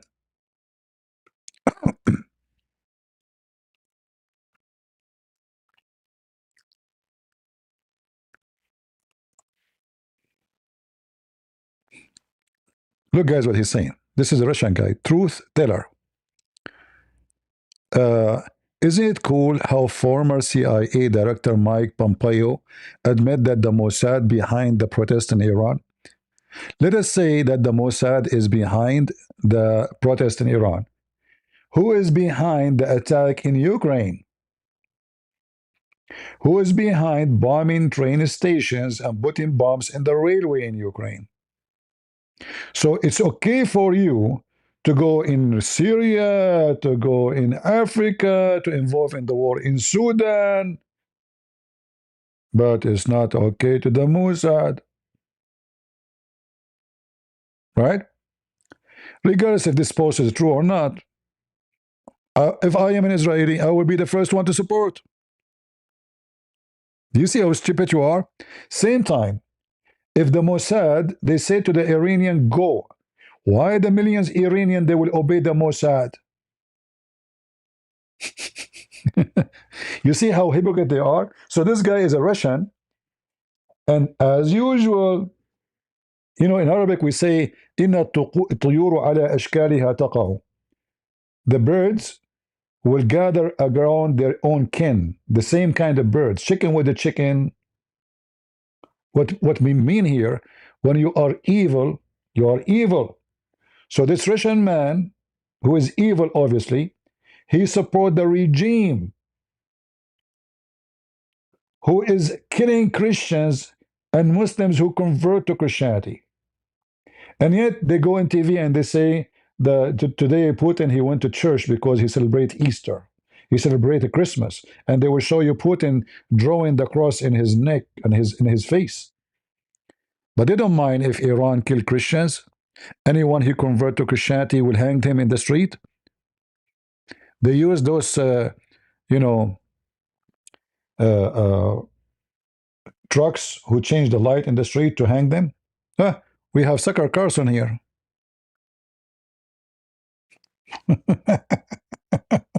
No wonder, they like you. This government had a role in the murder of a democratically elected president. To say that out loud, that's the crime? What about the actual crime, which is murdering a president? Like, you're covering up for that, Mike Pompeo. He had no response at all. And so Mike Pompeo is the one who pressed Trump to keep those documents secret. And so it's like, what's crazy to me is not just that Pompeo did that. I think Pompeo is a really sinister person and a criminal. I think that because the facts suggest that. He was caught. Yahoo News, Mike Isikoff wrote a long piece on this several years ago. His employees went to Mike Isikoff and said, hey, Mike Pompeo is plotting to murder Julian Assange, who has never even been charged with a crime in the United States. With the crime. Hold on. He never been charged in a crime. First of all, if the CIA, they want to kill somebody, he will be dead. They go by conspiracy, they support the conspiracy, and they make people believe in conspiracy. Do you really believe that this guy Assange, if the CIA want to kill him, they will not? And what is the benefit of killing him? Nothing. What that will do? You see, the stupidity is that those intelligence, they calculate their numbers. I'm not saying CIA, they will not assassinate somebody. They do. They do all the time. But it's always about what is the benefit and what is the damage. So this Assange, he have no more document to release. In fact, the document he released, all of it helped Trump. So the one should think to kill him is Hillary Clinton and Obama and the Democrat. Because all the document he released, it was against Hillary Clinton. So why you stupid idiot saying Pompeo will kill him? In fact, Trump, he should give him a reward. He should burden him. Correct? Because not a single leak he gave out, it was about Trump. It was always about Hillary getting donation from Muslims, Hillary corruption, her team corruption, her involved with the crimes in Libya, the death of the ambassador in Libya. None of it is about Trump. So Assange did not hurt Trump. Do we agree, guys? Assange was a big help for Trump to win the election. I remember me myself, a woman, she came to my door, she knocked at my door, she said, you know, I'm here to encourage you to vote for Hillary. I said, the second I said to her, did you see what Assange leak is? She could not answer. She went to mute. She turned her back and left. Because they cannot refute that. So why in the world he want to kill him? But they, you know, they play with the mind of the naive. There is people, they love conspiracy. The second you say CIA, they get you know, alarmed.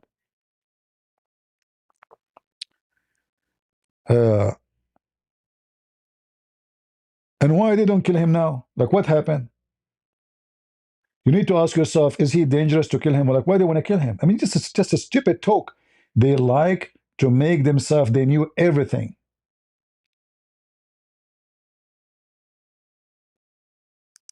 And then the enemies, you will notice that the one who use those people is the enemies of USA. Iran, Putin people. I don't want to say Russia is the enemy of USA. I'm not against Russia, and I will never be. I'm against Putin garbage. I pray that, you know, Russia and Ukraine, they will be friends and they will be good neighbors. It's a shame that two Christian countries lost hundreds of thousands of lives of Christians for nothing, just because of the greed of a filthy scumbag. His name is Putin.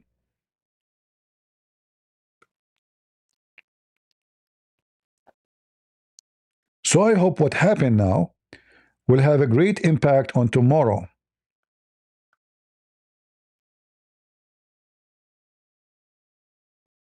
And some good news will come.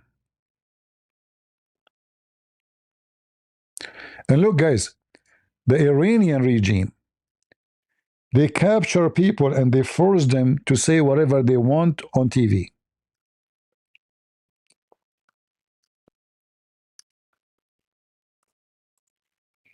This is Iranian media, Arya. This woman, she is arrested in the Reuters, you know, and here we go. They have her in TV saying she is an agent to the foreigners. تا حکومت صدامونو بشنوه اگه خواستن به شخص یا اشخاصی در خارج از کشور وصلت کنن و یا بگن این اعترافات آموزش دیده شده به سریع ترین حالت ممکن انکار کنه. For sure she will say whatever you want. She is captured by you. What a women in the street she have done.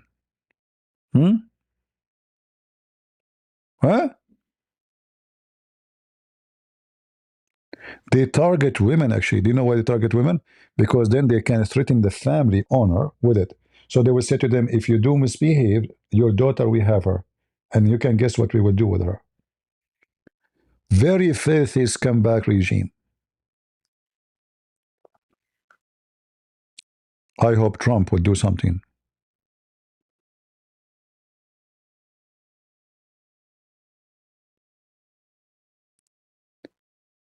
And you know, they try always to make that it is the enemy who is behind it. Like here, this post here. Look, guys, look. The Mossad, they send a message to the people of Iran. So the Mossad behind this. So why? Why not? The Mossad should be involved heavily in this because you are their enemy, not the people of Iran. It's time for you to pay, potato. We are with you, not just from far. We are with you in the field as well. This is a great message, and I hope they will practice it. Huh?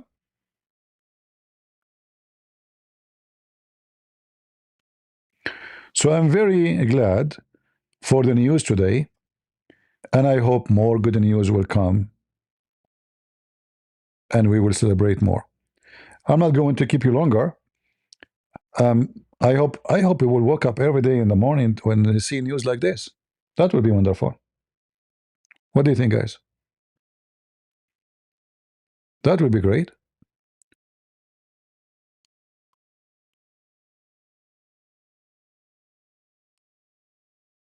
Anyone who support Israel, you see, there's a title used to frame people. If you defend Israel, they say to you are Zionist. If you speak against Islam, they say to you are Islamophobe. If you say I don't believe, I am against homosexuality, they say he's a homophobia. I mean, they make phobia for everything. But them against our cross is not phobia. Them burning our churches is not phobia. Them killing us, burning us, kidnapping our daughter is not phobia.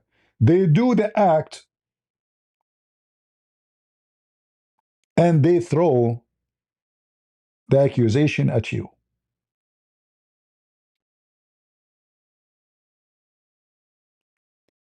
In the Quran, it says that this is the land of Israel. It's not me who said so. In the book of the devil Muhammad, chapter 5, verse 21, check it out. O my people, enter the holy land which Allah assigned to you. Speaking to who? To the Jews. In your stupid book. And if we go to our holy Bible, we will find it all over the place.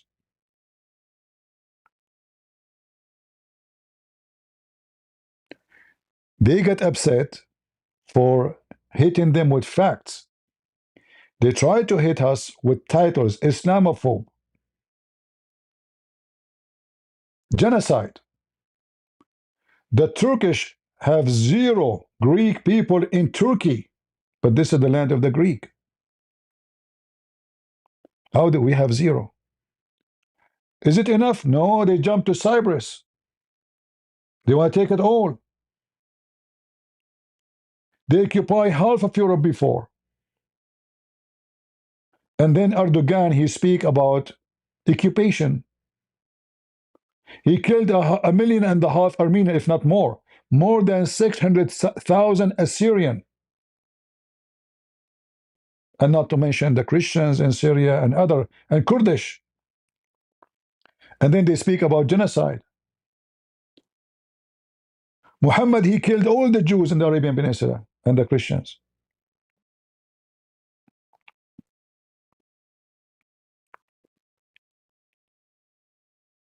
So when they kill you, it is a victory from Allah.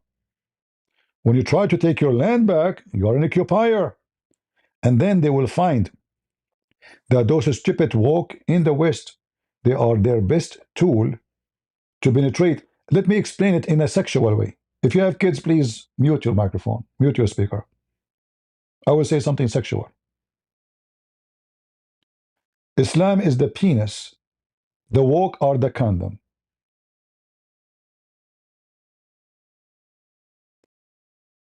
Do you understand what I'm saying? Islam is the penis. The woke and the socialist is the condom. So the Muslim penis used the woke to penetrate. And yet, the penis will not be seen. It's covered by the condom.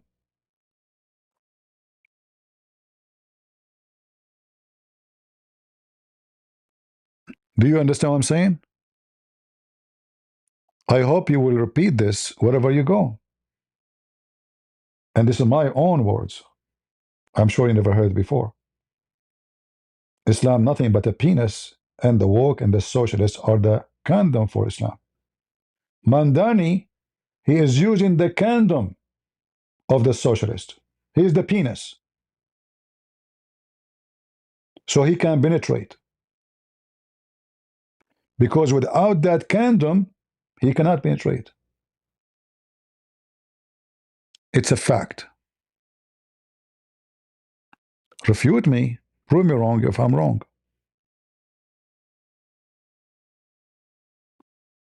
And by the way, Islam is a penis, is a fact. Allah, he promised the Muslim endless penis. Allah himself is a penis. You know, when the biggest gift your God give you is a biggest penis, I mean, what Allah is then? I mean, he could not find a gift to give you except biggest penis in the world, which is very funny to walk with a penis which is endless, you know. I mean, I would like to see Bill Clinton walking with such a penis in Epstein Island. So I want to say thank you all for being here, and we will be back live again maybe by 6:30 p.m. or maybe earlier, afternoon, we will see. Until we see you soon again, we pray for the Lord for more victory, and we say to President Trump, you made my day. Thank you very much. Make South America great again. No drugs, no cartel. Let those countries flourish and live. Make us have better neighbors. Protect us from the evil ones. This is what the difference is between Sleepy Joe and a real king in the White House. Do more. We are waiting. Thank you very much for being here. May the Lord bless you. God is good, so is Jesus. And we are the crusade. See ya.